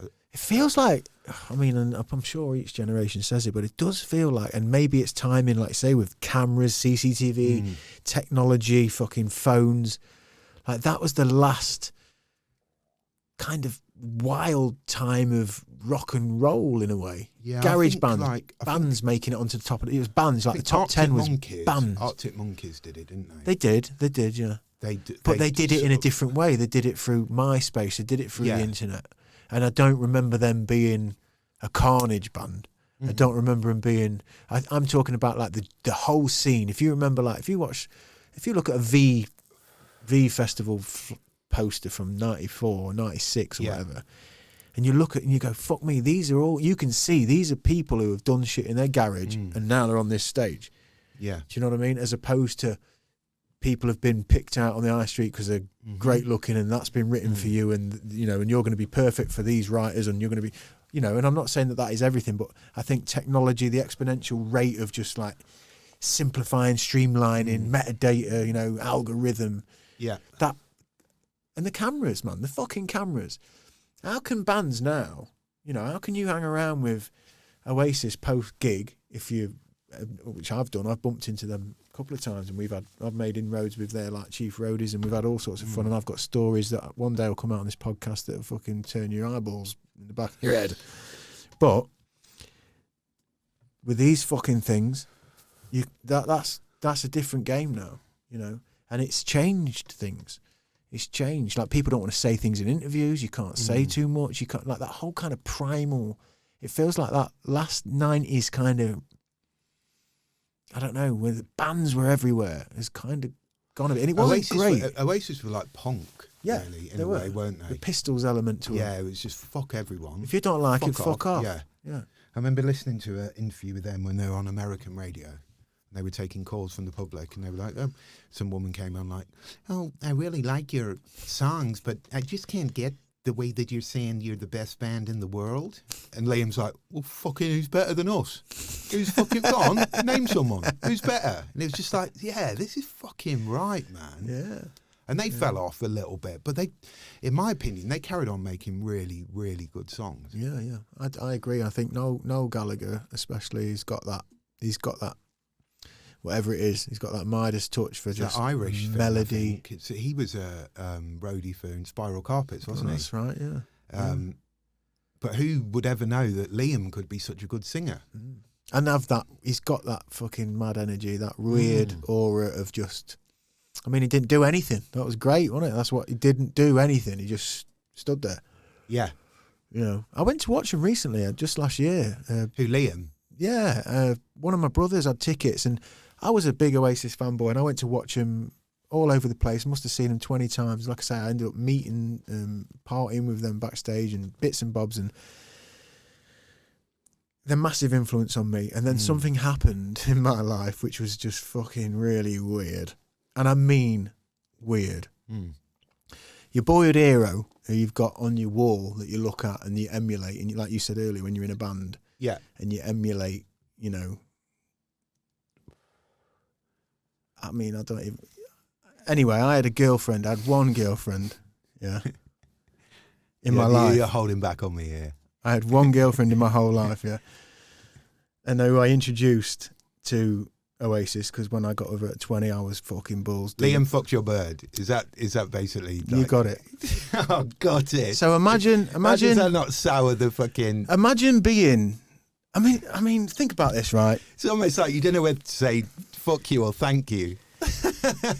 It's I mean, I don't. You know. I mean, we weren't together at the time. We'd just split up.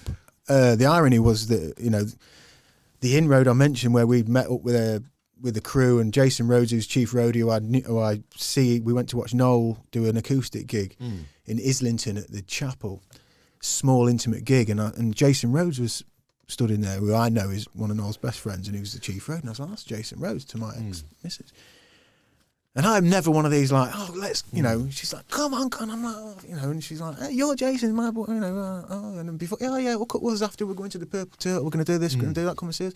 Next thing, we're in a hotel, Russell Brand's create a beer that he's given nothing with, and it's like, whoa, and I'm in an hotel room with my missus and this Jason, and Paul Weller's guitars are like, I'm trying to get Paul Weller's guitar out of his case that Jason's got, he's like, no. Anyway, we go to more gigs in the future, and we meet up with them and blah, blah, blah, blah, blah. And eventually we have a wobble and we split up, and we were going to go to this big gig, and we had tickets and that, and didn't go. And she ends up going to, I don't know if it was that gig or some other gig, and hooking up with them. And then fucking I hear all these whispers, and I'm like, the thing is, I knew how close that we were to like that being a reality. And I thought, fucking hell, there could be something in that.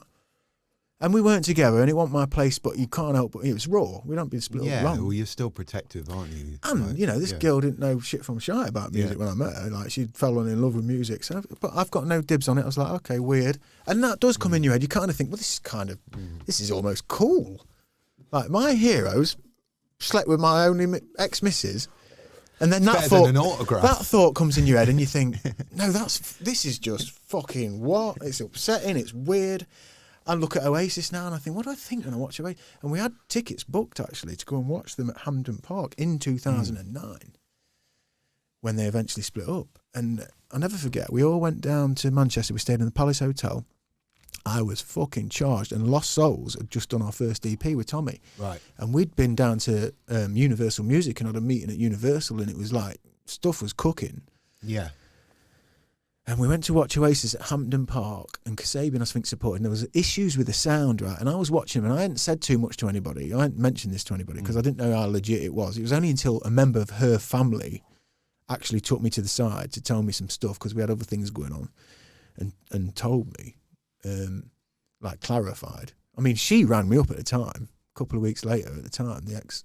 Yeah. You'll never guess what, I was in a bus with Liam and Gam and Paul just Weller. Admitting the exciting facts, bit. And this was before I'd actually got told. And I had that bit of paranoia where I thought, well, you know, she's a good-looking girl and he's a rock star, and who fucking knows? And you're paranoid because you're still sensitive to the, you know, do I still love it? I think it's just 6 cents.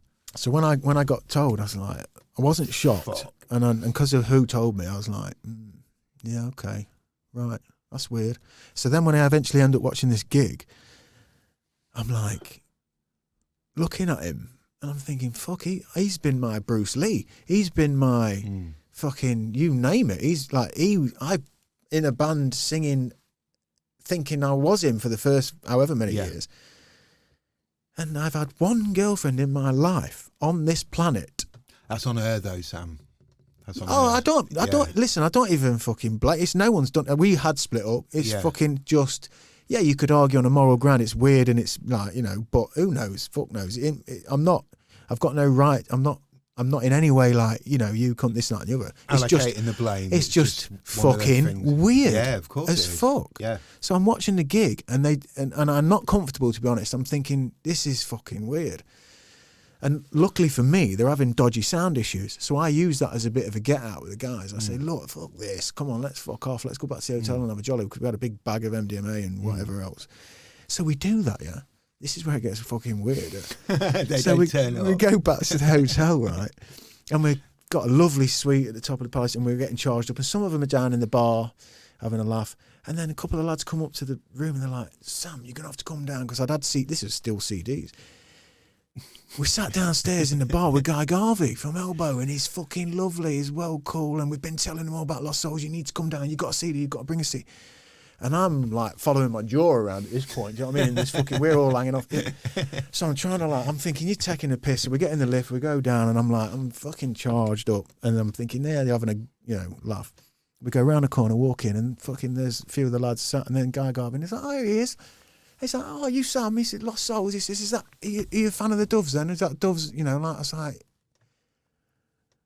Guy Garvey. There's a head foot. So I tried to get my head together, and I'm steaming, by the way.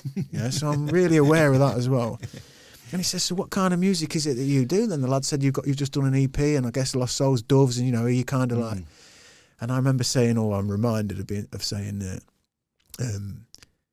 it just flows. Fuck no. And he was really magnanimous and lovely and sweet, and we sat and chatted him for a bit, and I went back up to the room and I was just like, what is fucking going on? What is going on? They're the times though, Sam. Because, I was always that weird feeling of like, your boyhood hero and your only ever person you've loved.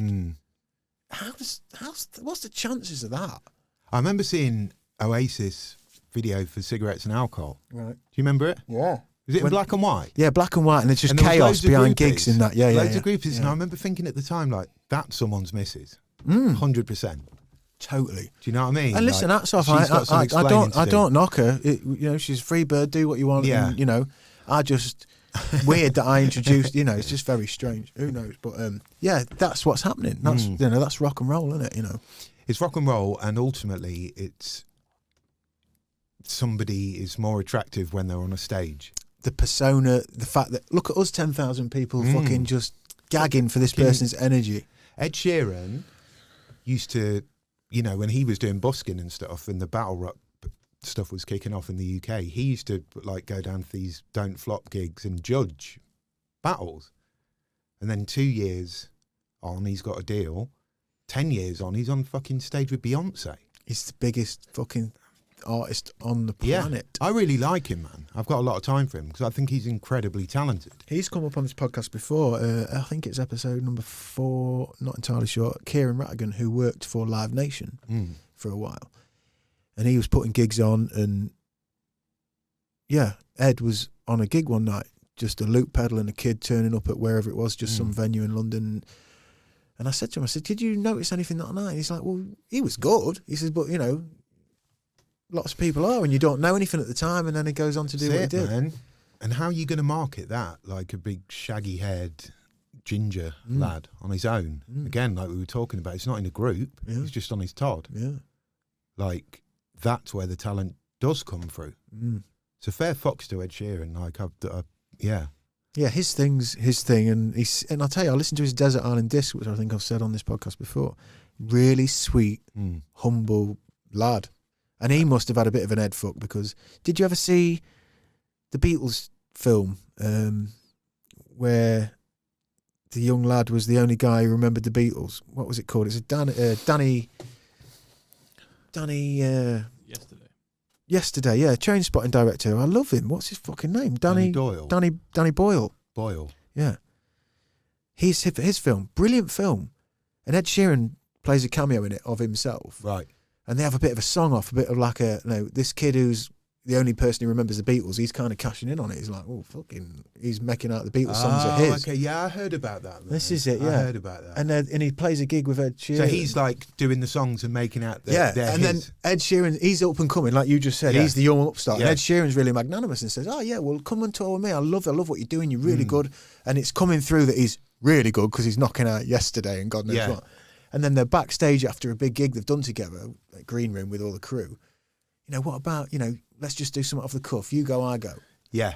And he like knocks out fucking, I don't know, whatever it is, Penny Lane or some shit. And Ed Sheeran's like, yeah, man, that's really, and he comes across great. And I wonder how accurate that is to him. But what I found interesting about it was how it sort of demonstrated how managers get involved, companies get involved and start shaping the artist, and how much of that Ed Sheeran might have had to bat off. Do you know what I mean? Well, the thing is, you want to be heard. I think that was a point that I was wanting to make. It's like, I've never, ever wanted money from making music, but you'd be lying if you say you didn't want people to hear it. Do you know what I mean? That's the one thing you want, isn't it? Cheers, by the way, Ben. This is it. Cheers, man. Brother. Cheers. You can say you make music for yourself, and if other people hear it, that's a bonus. But ultimately, you do want other people to hear it. Of course you do. You want that feeling that you've had when you've been touched, when you've been emotionally lifted and you've been connected with. You want to be able to pass that along, I think. Yeah, I think so. I think it's all energy, Sam, isn't it? Ultimately, and yeah, of course. But you want people to hear it. If you're going to spend your time putting so many hours into writing all of this stuff, for no one to hear it would be a shame, wouldn't it? Of course. It's heartfelt and it's meaningful and it's it's expression, man. It's the human condition. I think you'd be fucked if you did write an album. Excuse me. If you did write an album that everyone loved, and suddenly the spotlight was on you, and everyone is waiting on your next fucking, with bated breath for your next creative project, just be like, where the fuck do I go from here? Because it gets so complex by then, doesn't it? Do I sort of try to cater? Do I do the same thing again? Are they not going to be into it? And again, with the social media and, Instagram, you get the comments. Rag and Bone Man. Yeah. He's fucking amazing. I don't know what he's going to do with his next album. Because he's got like fans from... He's got to turn that social media off and just keep doing what he was doing before. Because it's almost like... Yeah, I think you've hit the nail on the head there. It's almost like before all this additional exposure, or at least the incoming opinions of the everyman, you might get the enemy or the melody maker or whoever who will square you off about your album. But now you're waking up in the morning, checking your phone, and fucking Bob from Barnsley saying you're all fucking wank. Mm-hmm. And I've just said this to you, Aidan, this week, haven't I? When we've had the Darren G video that's gone, for us, viral. I found myself reading comments and getting a bit carried away when people are going, oh, you're up there with James English and Sean Atwood. This is amazing. We've got another podcast. Stoking the ego. And then someone goes, fucking hell, is this fucking podcast host asleep or what? And you're like, oh, fuck. I saw the post that you put up when you said you went out camping afterwards. And I thought that was really good. Yes. Yeah. Because that doesn't matter if you're the host of a podcast or whether you're just logging on to Facebook 20 times a day. It's like, just get the fuck off there. Disconnect now and again. Yeah, well, just disconnect for the majority of the time. Yeah. Obviously, if you're the host of a podcast, you do have to interact with your public, if you like.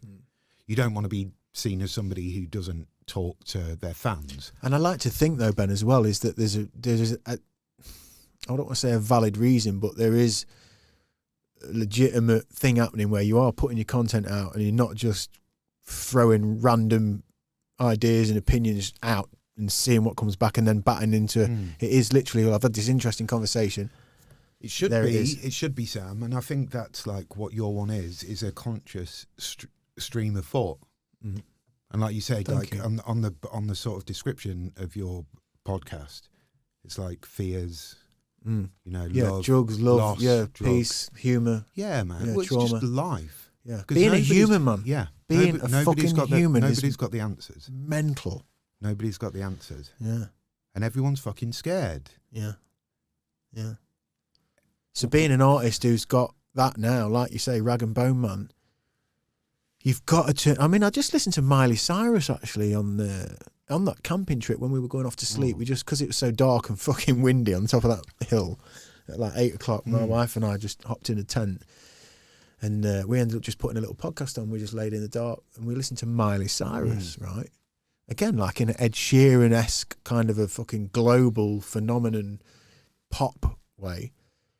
And I thought, she's really fucking cool, actually. Well, Family are tight. Like, her producers are amazing. Same as Justin Bieber. You can't deny when a Justin Bieber or Miley Cyrus song comes on, the producer they're working with is fucking incredible. Yeah.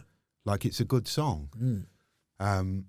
You can't discount them because of their name. No, and you have to learn to do that to get out your own way. But listening to her talk about this, about the noise, about the feedback, about like good opinion, even bad opinion, because the good opinion sends them into orbit anyway, doesn't it? And then they can get lost in their own fucking madness, and they're dismissing their own people, and it's. I wonder if they're too far gone though. Well, do you know what I think? I think I bring it back and relate it to just every average Bob like us. We are in a time where this constant fucking influx of just madness, scrolling through your Instagram, scrolling through your Facebook, your opinion, his opinion, their opinion, the fucking... It's approval as well, isn't it? Yeah, it's we're approval. all seeking it. And then we're looking for shortcuts and we start hacking it. And that's Whoever when... brought in the like button to YouTube or to Facebook, that was a big, big thing. Because then you post something up and you think you're not searching for validation or approval. But then if you don't get enough likes for your liking, then you start to second guess yourself and like, oh, well, what would get more likes then? Yeah. That's exactly what I'm sort of talking about. Yes, totally. And then it shouldn't fucking matter at all. That's why Rag and Bone Man's got to not look at the fucking... You've got to shut that shit off. I think he did shut it off. I think Do he your shut music. down his whole Instagram, and then he's just recently... Because that music that gets to us, the first record, the second record, whatever it is because it's come from the fucking struggle. It's come from the everyday, mundane, what would it be like? What if? How can I get out of here? How can I make this better? And then you get there and that first record goes out and now someone's putting you on a jet because your studio's booked in Miami for the next 6 weeks. And it's tricky, innit, Sam? Like, all of the sort of indie music we've been talking about from the 90s, like it's that second album syndrome. It's really fucking hard. Oasis, when they did Definitely Maybe, and then backed it up with What's the Story, Morning Glory, and which to most people is the one. Is the one. Yeah. I think it's their biggest selling, isn't it? As well. Yeah, for sure. But I wouldn't be surprised if he'd written a load of those songs I know he at the did. same time. He wrote that he had all of them in the bag and pretty much the master plan as well. Yeah, like all around the world, which was on BA Now, which is I think holds the record for being the longest number one ever. I think it's like 9.5 minutes or something. But he did have all that in the bag. He'd written the majority of those tracks and already. Master Plan was the release of the B-sides, wasn't it? Which is but if you'd been buying the CDs from day one, you've got them all and more. Like they were fucking incredible. Back in them days, it was a single and 2 original B-sides. Yeah. Which in my generation and yours, for me, B-sides, it was like, whoa, what? And then all of a sudden, this band that I was introduced to B-sides with happened to be like some of the best B-sides ever. And I think to this day, Noel Gallagher regrets the master plan not being an official album release. And obviously Stone Roses at the time, who had put out, was that late 80s? Yeah, I think they were 89 with the Stone Roses, and then they took them 5 years, didn't it? For at least to do the second coming. Sure, it was 5 years. They were down in Wales falling out. And when they did release a second coming, Oasis was already beating them to the post. Do you know, pipped them to the post. Steph Smalley, my old drummer, or the drummer of Live Riot, I should say, we had this conversation. Like, they took that long, and I've read about that, John Squire was heavy on the sniff at that point. They were down in Wales. Ian Brown was kind of anti-sniff. Heavy on the sniff and heavy on the riffs. Heavy, yeah, Led Zeppelin style. 6 minute fucking... And yeah, they were like loggerheads, and as you say, Oasis come out, definitely maybe bang. Yeah. And and stylistically as well, Oasis are a lot more mainstream hooky, simple melodic, whereas we said it on that other podcast, Roses are a band's band.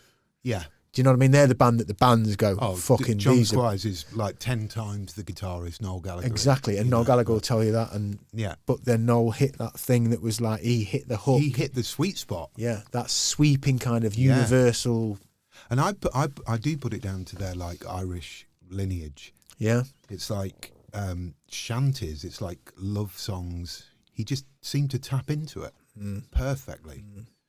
So I left here then thinking, I remember where we are here, but I think we've just summarised the kind of changing culture of how music and social media and information is kind of remapping our fucking mental health, essentially, and how we're perceiving things and the speed we're changing.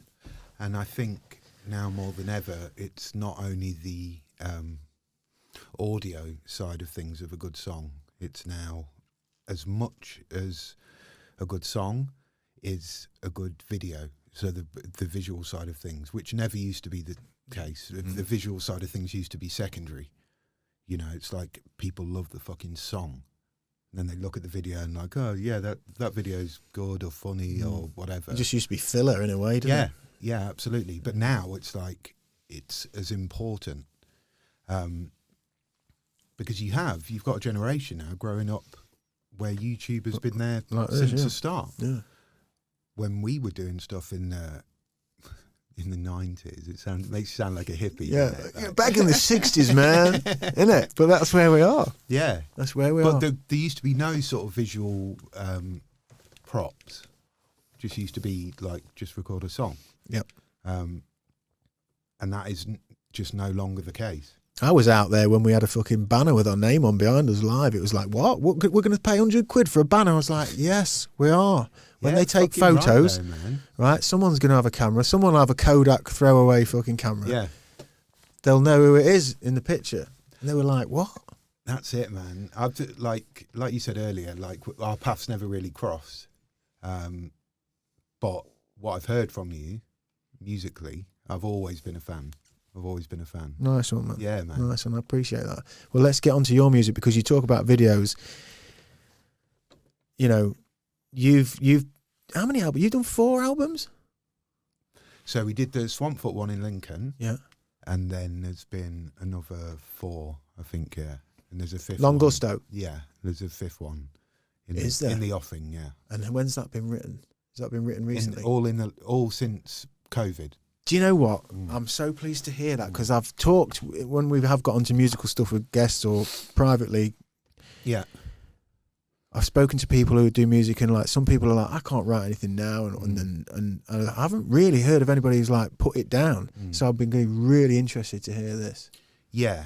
So I'd released a project before in 2010 called Lincoln to Brighton. Yep. The mixtape. Yep. So this one is going to be called Brighton to Lincoln. And yeah, over the last 6 or 7 months, since March, since we were all furloughed, I've just been on it. Of course, been on it massively. Perfect. in more ways than one. Because it's like I don't like paying debts at the best of times, man. But when somebody tells me they're going to pay you 80% of your wage to do fuck all, just stay at home. Yeah. So I ring up the people I owe, the credit card companies, and just say, I'm terribly sorry, I can't afford to pay you out. I've never been as rich as this year. Yeah. COVID has I think it's important to be honest about that, because the weird world we're in at the minute, you know. It's a joke, mate. It's a joke.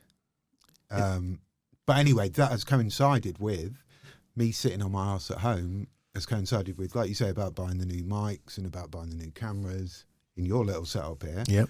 That's exactly what I've done. So I've upgraded the mic, bought a nice big fucking Halo Shadow. Yeah, nice. Got Logic X, You know, just to upgrade. And can you move? You've over the years, have you got nifty enough to use enough production to get Logic yourself? X? Yeah. No, not at all. Have a fuck. Did you use GarageBand? What are you? I've never used GarageBand. So- I've always used Logic. Right. But somebody said to me once, they were like, you using Logic X as a vocalist to record a verse is the equivalent of buying a brand new dishwasher Yeah. To wash your spoon. to wash a spoon. Yeah. You're using a tiny little fucking percentage. But would you not end up going, oh, let's try these loops? And what does that appeal to you? No. Then? Not at all. No. it So not doesn't. even in a Does it quest. you as a vocalist? Yeah, because as I mentioned to before, when I spent time with Tommy, well, originally, not to digress too far quickly, but when Lost Souls happened because Michael McKiernan asked me from Live Riot. He kind of spotted me in that band and thought he had an idea to do his band Lost Souls. He was currently in Recruit. They were kind of aging a little bit and he wanted fresh. And he was on GarageBand and he had knocked up some demos outside of Recruit and he asked me to sing on them and he was like, showing me this thing on this. And do you remember when the old MacBooks were like white, like a white fucking square? Yeah. And he's showing me GarageBand and like, I was like, whoa, what the fuck? And he's like, yeah, if you sing on it, I'll just plug my mic in it, like a little mini jack, like, just put that down. That's great. Put that down. And it was rough and ready. But I was like, whoa. And then he just sent me it and I had it and I was listening to it. I was like, what the fuck? Then eventually we went to record with Tommy, that first EP, which we ended up taking down to Universal. We convinced Tommy to join the band with a bit of fucking, which he did. And then that's when I used to I just sit and watch Tommy like a little shadow.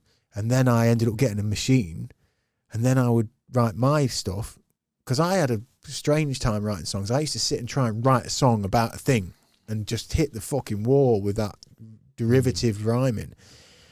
And then I started messing about with beats and I'd put a little bit of guitar on and I could bumble through GarageBand and then eventually Logic. And I loved that. I felt like that brought on my songwriting no end. I've never made a beat. Never? No. Wow. Never. Of course I haven't. I've never, but like... Is that part of the culture that you, like you mentioned earlier in writing, you've got beat makers and you've got rappers? Do you feel like I'm a rapper or just it doesn't appeal at all? I think the most talented people out of all of them are the ones who can do it all. Yeah. And that's what I said to you earlier about Manny being like the English Prince. Yeah. I can't speak highly enough of him. He can sing, he can drum, he can play bass. He's an incredible electric guitarist. Powerful man, yeah. Fucking hell, man. And he's in a band with Kev as well. I'm really, really fortunate to know the guy. Like he's superb. He's superb. And you sort of leave Lincoln and go to Brighton and you think, you know, Brighton's a lot more talented, but in Lincoln there are some supremely talented people. Yeah. Tommy Wincott's one. Absolutely. Manny's another. Yeah. Well, I knew that when I met Tommy, like I say, and I sucked it up and took that on board as best I could. I just knew, and like I say, having that rapport where he got me, you know, I've come up with these strange fucking examples of like, can you make it sound like it's burning down, but then like fucking freedom's coming out of it? And he's like, yeah, and we'll put some dirt on it. That's exactly what you want to hear, isn't it? Like, imagine if he's just like, get out. Yeah, your career's over. I don't think this is going to work. No, he's great. He's great. Yeah, absolutely great. So you've been in lockdown. You've upgraded some kit. Yeah, you're writing. And I've just got my mojo back, mate. Like I wrote down before this when I was on my way here, and we did the Swamp Fat album 2006. 2 years later, I did my first solo album 2008. Then I did my next one when I got back from Australia 2010. Next one was 2012. Next one was 2014. And then the next one was 2016. And there's been nothing for the last... It will be 2021 before this next one comes out. So this has been the longest barren spell. Yep. So yeah, it's just important to keep doing it. Mm. Yeah, because it's catharsis for your fucking mental health. For you anyway. and I, absolutely. Yeah. Like as somebody, but you can't rush it. That's a thing. Yeah, don't force it. Don't force it because it's going to be shit. Yes. And when it comes, isn't it strange that when it comes, the tap's open a lot of the time and it just starts coming and you're just riding it. You're just like, whoa. Yeah, absolutely. And it's the energy. I've tried to force stuff before in terms of like trying to write a hook or trying to, thinking of a certain subject and trying to. What's working at the moment? What's happening? Yeah, at the moment? exactly. What like wave can I ride? Well, I'm really interested, Ben, because you, as far as I listen, you always got that satirical, chirpy, quick fire edge to your lyrics and to your social commentary and to the things you see, and you also hit heavy. Bag of Chips is fucking heavy. And after my Darren G podcast, embedded in Bag of Chips was like, fuck me. That's pretty fucking. That's horrible. heavy. That's heavy, and it's brilliant. The video's brilliant. We'll get onto that, but like, what I'm interested to know is the COVID situation. Let's not digress into the politics of COVID, but I imagine you've got an opinion and an angle. And are you giving some of that away? And is some of that coming through here, society wise, in the record? In the new record, yeah, for sure. Yeah, for sure. But I've tried to be as neutral as possible because I've got really fucking good friends on both sides. Of course.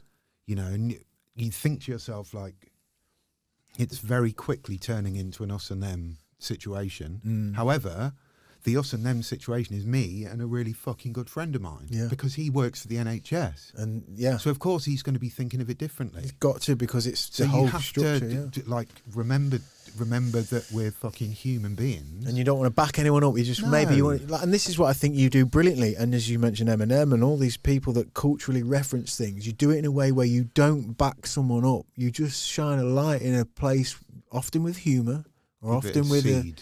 And think, consider this. Maybe this light is a different look. It's like,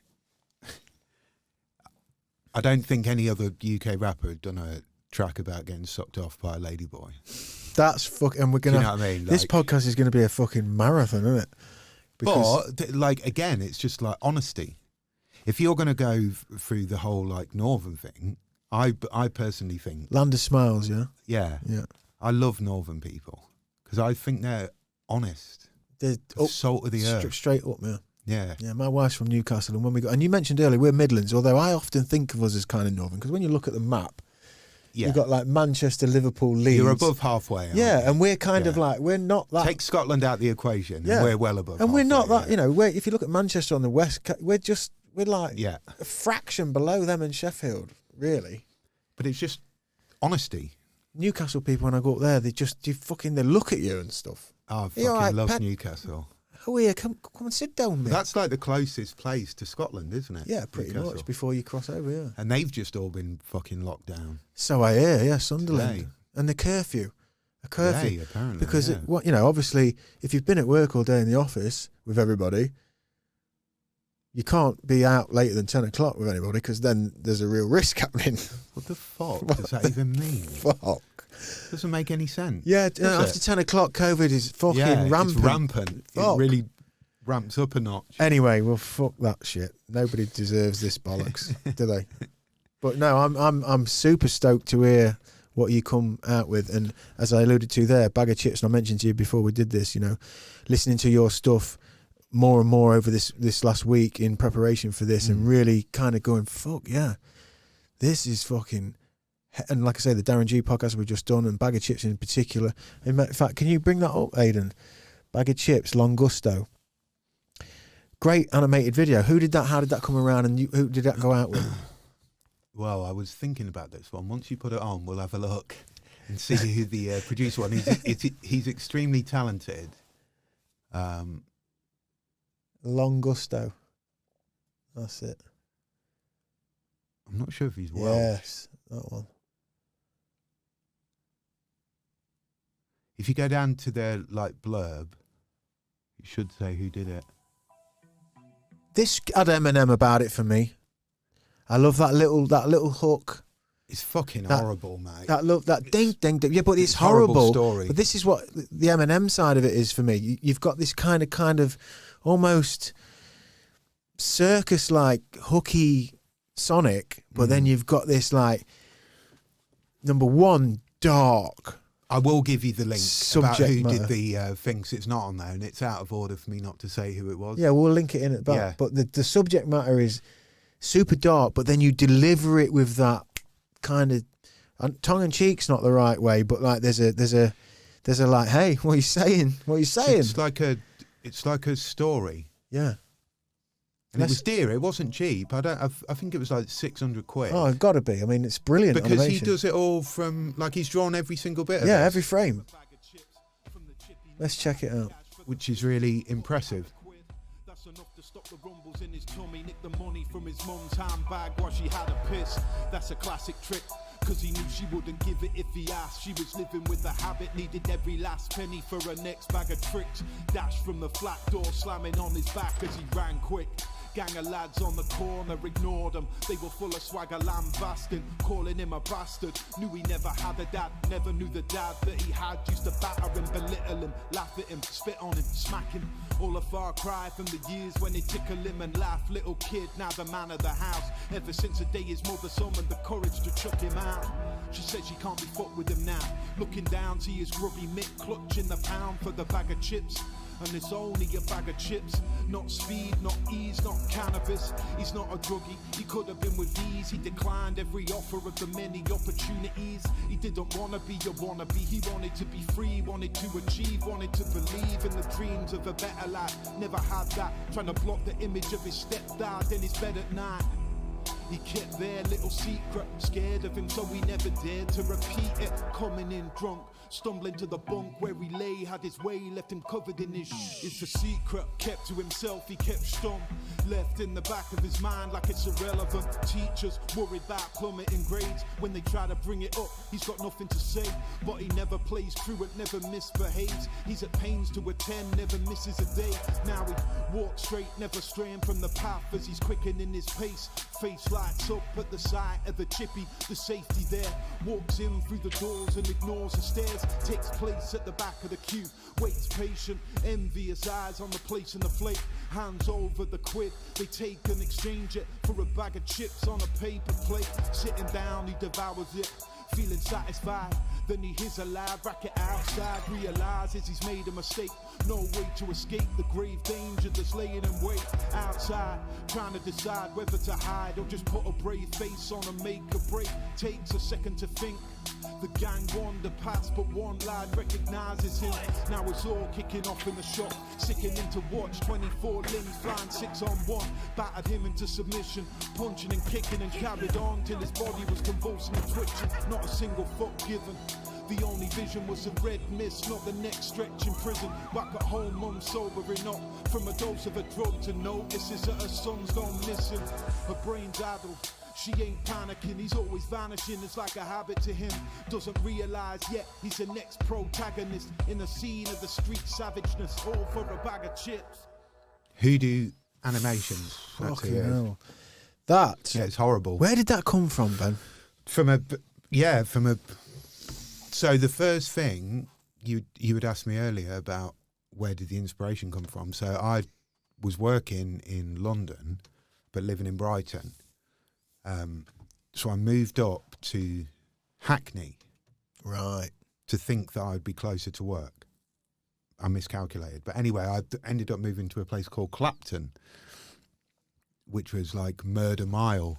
That's what they called it. Yeah. And I remember one day, it was fucking awful, Sam. So I was like, I don't know what shop I was coming out of. I just saw this like lad running with like eyes fucking like running for his life.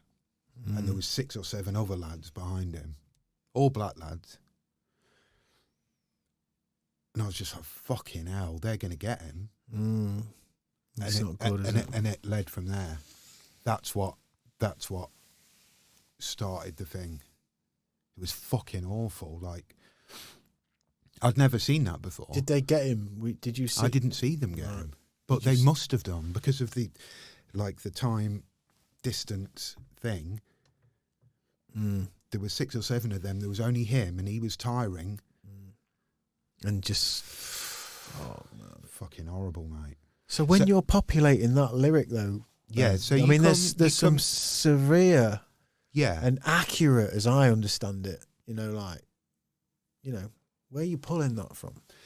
Well, I think for a rap song, you decide on your first bit. So it could have been like he only went down to catch a boss, and then you start to form your rhyme around catch a boss. Yeah, and you see He it. already had some fun, but he saw some lads who cost, and then it sort of starts to write itself. But it's not a fucking nice song. Like, no, but what I was saying there about the Eminem feeling, to me, it's not that it sounds like Eminem. It's like the verve of Eminem. There's the class. Like, that is fucking class. I mean, because it's so dark, you've managed to still harness me as like, fuck. Like, I'm engaged at a level where I'm excruciatingly uncomfortable, but like the sonics, the mix, the lyric, everything's right. The animation's perfect. I really appreciate you saying that. I also would say I think it's a really good example of you needing a visual for your song.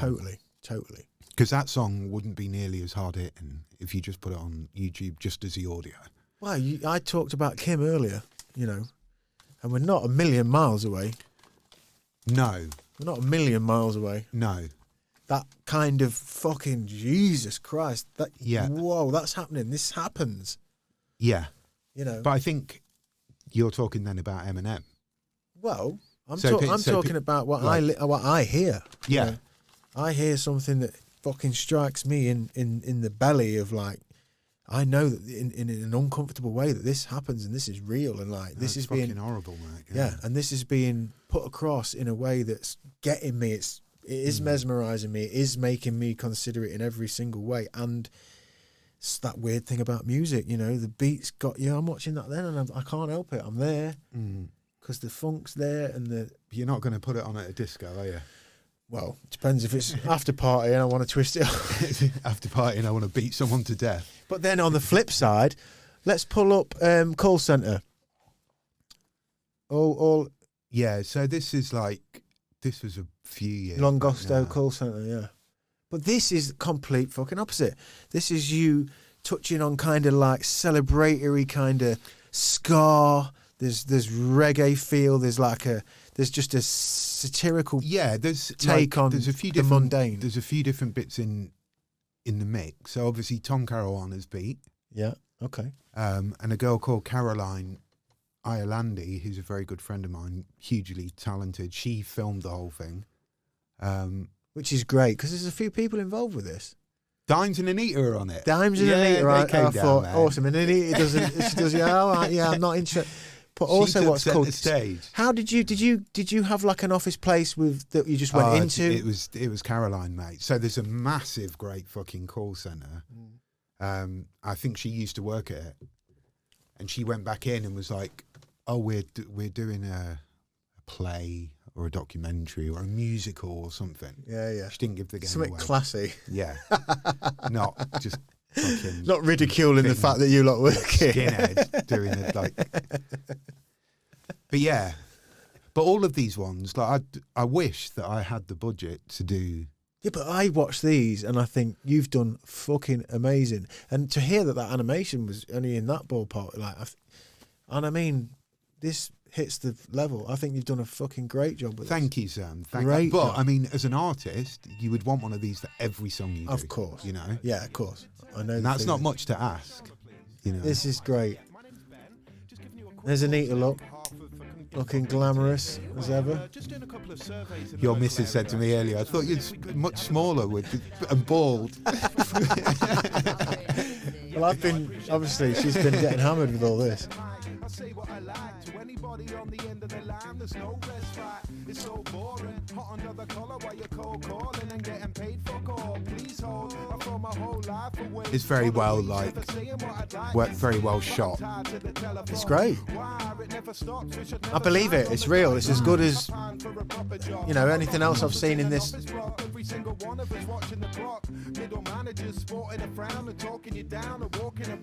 The edit as well. It's just right. Yeah, it's very well done. The casting even. I mean, did you cast? These are all of my friends.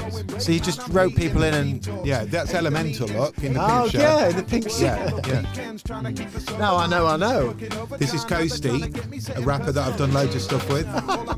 figures and targets from little Hitlers while I'm sitting on It's my like a miserable Darren Brown. Yeah, Darren Brown doppelganger. Yeah. for 6 months, I must be a thick con. It's unenjoyable when you know that most of your colleagues are unemployed. There he is. Plus they're annoying too. But what you gonna There's do Tiny. when you He's need a the fucking money? legend. Dimes, look. Dimes, yeah. Wanna do. Your name's on the board. If you ain't getting sales, you ain't getting applause from your cohorts. Carry on talking till the day you're sick of it, and then you'll be walking out. You'll be walking out. Everybody walks out in the end. Oh yes, they do. Looks great, man. You'll be walking out. Everybody walks out in the end. Oh yes, they do. So all enter the call center. Enter the call center. Oh yes, we do. All enter the call center. Wanna enter the call center. Oh yes, we do. All enter the call center.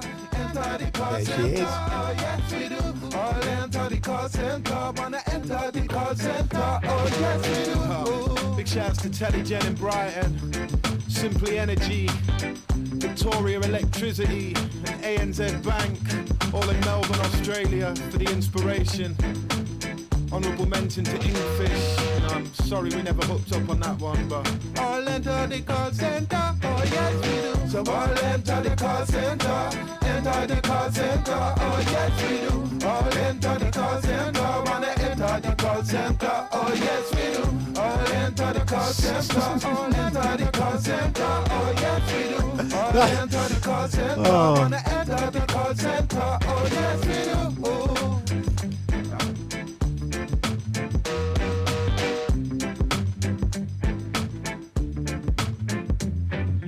Fight too much. You fight against the truth too much. Yeah, I think it's an So example. who's coming up with that at the end there? That little bit of production, that little sweep into that little outro. That's what the original sample was off. Ah, So it's from an old like makes reggae sense. tune, Yeah. and then what Caruana likes to do is like Nod to it. Yeah, absolutely. Yeah, man. yeah, that's cool. But it is just an example, I think, Sam, of like how a visual representation can enhance a song. I agree totally. If we'd just listened to that, we'd have probably started talking halfway through. Right. Do you know what I mean? Yeah. Whereas when something's going on the screen in front of you, Well, that narrative that like you say, if I'm listening, I'm creating my own narrative. yeah, I'm creating my own visual to the narrative, I should say. And this is where a good video does a good job, because if that visual does capture the kind of universal element of that narrative, because we've all got our own version of whatever it is. And obviously there's things like being well shot and filtered and colour graded and all those things and the edit is so important. but like a book and a film, do you mean? In a Like way, reading a book and watching the film of that book. yes, because it can be worlds apart. Yeah. Or it could, but then it's different for everybody Yeah. as well, because whatever the picture you painted. Yeah, But as you alluded to earlier, we live in times where we're inundated with video imagery, the fucking kaleidoscope of moving colour. So yeah, of course. I think a big problem with hip hop, for people who aren't into hip hop, is it's a lot to take in. Yeah. Like I said to you earlier, you know, you listen to a rock and roll band, and they'll do 4 or 8 bars maximum, And then you for get- a verse, yeah, and then you've got your chorus Yeah. for everyone to go to. Whereas with a hip hop song, you can have you can have 2 32-bar verses, Yeah. and it's a lot of information to take in. If you're not accustomed to taking in that amount of words said, then you're not going to get it. You're going to have to go back for a second, third, You fourth. start Whereas drifting, yeah. if you've got the visual there, it will keep you Yeah. Yeah. on that. And you said it earlier as well, like obviously being somebody who makes songs and understanding how much goes into making a tune. And yeah, wouldn't it be ace if we could have a video for every... I mean, I ended up starting making videos for Lost Souls because I knew when the internet was starting to move, it was like, we need something. If we're sharing these links on the internet... What year was that? The 2008, 2010. The first video I made for Lost Souls would have been 2012 that I made. We were lucky. We had a lad who actually moved down to Hackney. Actually, he wasn't far off of Murder Mile. I went to visit him down there. A lad called Foo, powerful Foo Amashar. He was a bricklayer who fucked it off and he had a penchant for his design, and he ended up going to college and doing photography and film, and he then went off to work for, I think it was 2 Foot 6, who big production company in the UK. moved down to London, and he did stuff. He was great because he was doing his uni course. So him doing stuff for us, videos and animations and things, was part of his course. And we were getting stuff, and we were taking him and paying for him to come on to gigs Wicked. and stuff. Yeah, that's the best way to do it. Perfect. Like, yeah. But I learnt a bit from him as well, because I would be the one who would oversee kind of our visual perception. Yeah. So I would You'd go be and the see guide, him. you like guiding it. Yeah, and I'd be like, you know, what about this and what about that? Yeah. And we would work together. And I would learn from him. He showed me Final Cut and things. And I remember getting I think I started, like you would go to GarageBand to Logic, I started in iMovie. Yeah. And I thought, right, Phil's gone down to London now. We can't just call on him, you know, because it's fucking big hours to do a video when Busy you start. man. So I said, I'll have a go myself. And YouTube was kind of popping a bit, and I was just dragging bits out of YouTube, using the iPhone, filming stuff in the room. Yeah.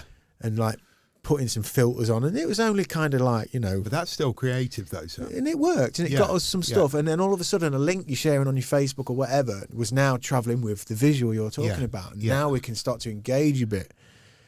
So I did that. But prior to that, the band I was in Live Riot before, I think it was 2007, we got something on YouTube.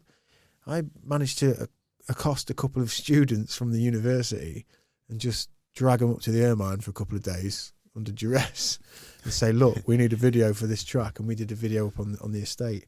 And then we got that up on YouTube. I didn't even know what it was. I just knew that it was there. And we had a lad in the band who did know a little bit about stuff. And we got it up on there.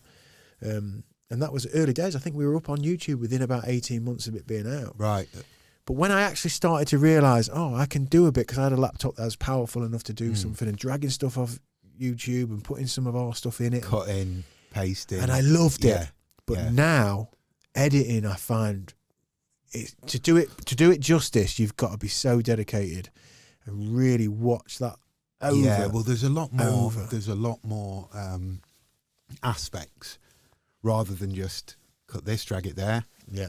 It's like lighting is such a massive thing, isn't it? I can't even. Yeah, I mean, that's where I did about 5 videos, and then I realised I'm kind of turning into like a typecast here, because I can't do any more. Like, I don't know how to use Final Cut's crazy kind of, you know, effects suite and stuff. And like I've whatever my in Lost Souls, what we were doing, we were kind of, Tommy had broken my head open to conspiracy and to money and to power, and I was going down that rabbit hole about 2008-9. So a lot of it was kind of, and it was representative in our lyrics and our songs. You know, we were kind of questioning things, and I realised about 5 videos in, I thought, I can't do any more than this without me going on some crazy course or really learning some software at a point where, do you know what I mean? And then I lost my affinity with it. Well, it's a tricky one, Sam, because if you're writing your lyrics and you're concentrating on making a song, you don't want external factors to take away from that. That's what I've always felt. I don't want to direct videos. I'd like a video director to hear a song of mine. Yeah, and then take their take on it. Exactly. Yeah, that's stick to your profession. I think that's where I got to. Do you know what I mean? Like, recognising that we initially, we can get them to travel and I can do it, and it's exciting because everything is at first. And then realising, actually, not only am I kind of at my limit, but like this is just my perception of everything, and it feels kind of narrow. Yeah. Do you know what I mean? Yeah, I do know what you mean. I do. And I think that's where it's good. Like the call centre one, it's like that was somebody else's vision of like, okay, really like the song. This is what we think we should do. It's like fucking brilliant. And that's exciting. Again, do like, your like you thing, I'll mentioned do my earlier, when thing, you can like. trust, like, okay, roll. Let's see that. Yeah. So what were you like when that was getting done? Did you get to see cuts of it in here and there, or did you? Yeah, I think so. Did you wait till the? But it's only 1 day's filming. 1 day's filming, and then about 3 or 4 days editing, I think.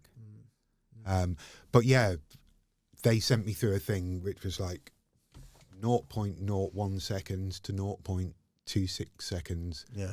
You know, alarm clock going off. Yeah. Lying in bed. So it's a proper storyboard. Yeah. So it makes it easy. But that's their job. Yeah. That's their job. Yeah, and they love it. And it's a big business now.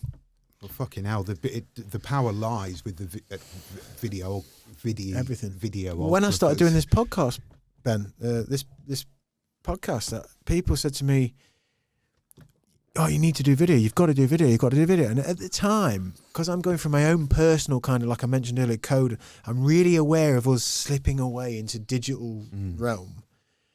And I kind of love the idea in radio sense of when you listen to radio and you listen to people talk, you're kind of painting that picture. And because it's a conversation, it's not necessarily like you say locking onto bars or whatever. There's something kind of magical and enigmatic about that, and I kind of like that about the podcast. And I sort of held off. I think it was only like episode 12 or something where I thought lockdown actually. There you go. I thought, well, I've got time, I've got the space. Should I fucking go? Yeah, I probably should, because I know that. Should we just go on to it now, Sam? What's your opinion on it? Is that too big a... We're in the eye of the storm, but listen, doing these podcasts, speaking to people, trying to be as what free we need more of. and as open and expressive, and creating art. Look, your record, I can't fucking wait to hear this, because thank you, man. I'm sure it's going to be... Thank you for having me on, man. I really appreciate it.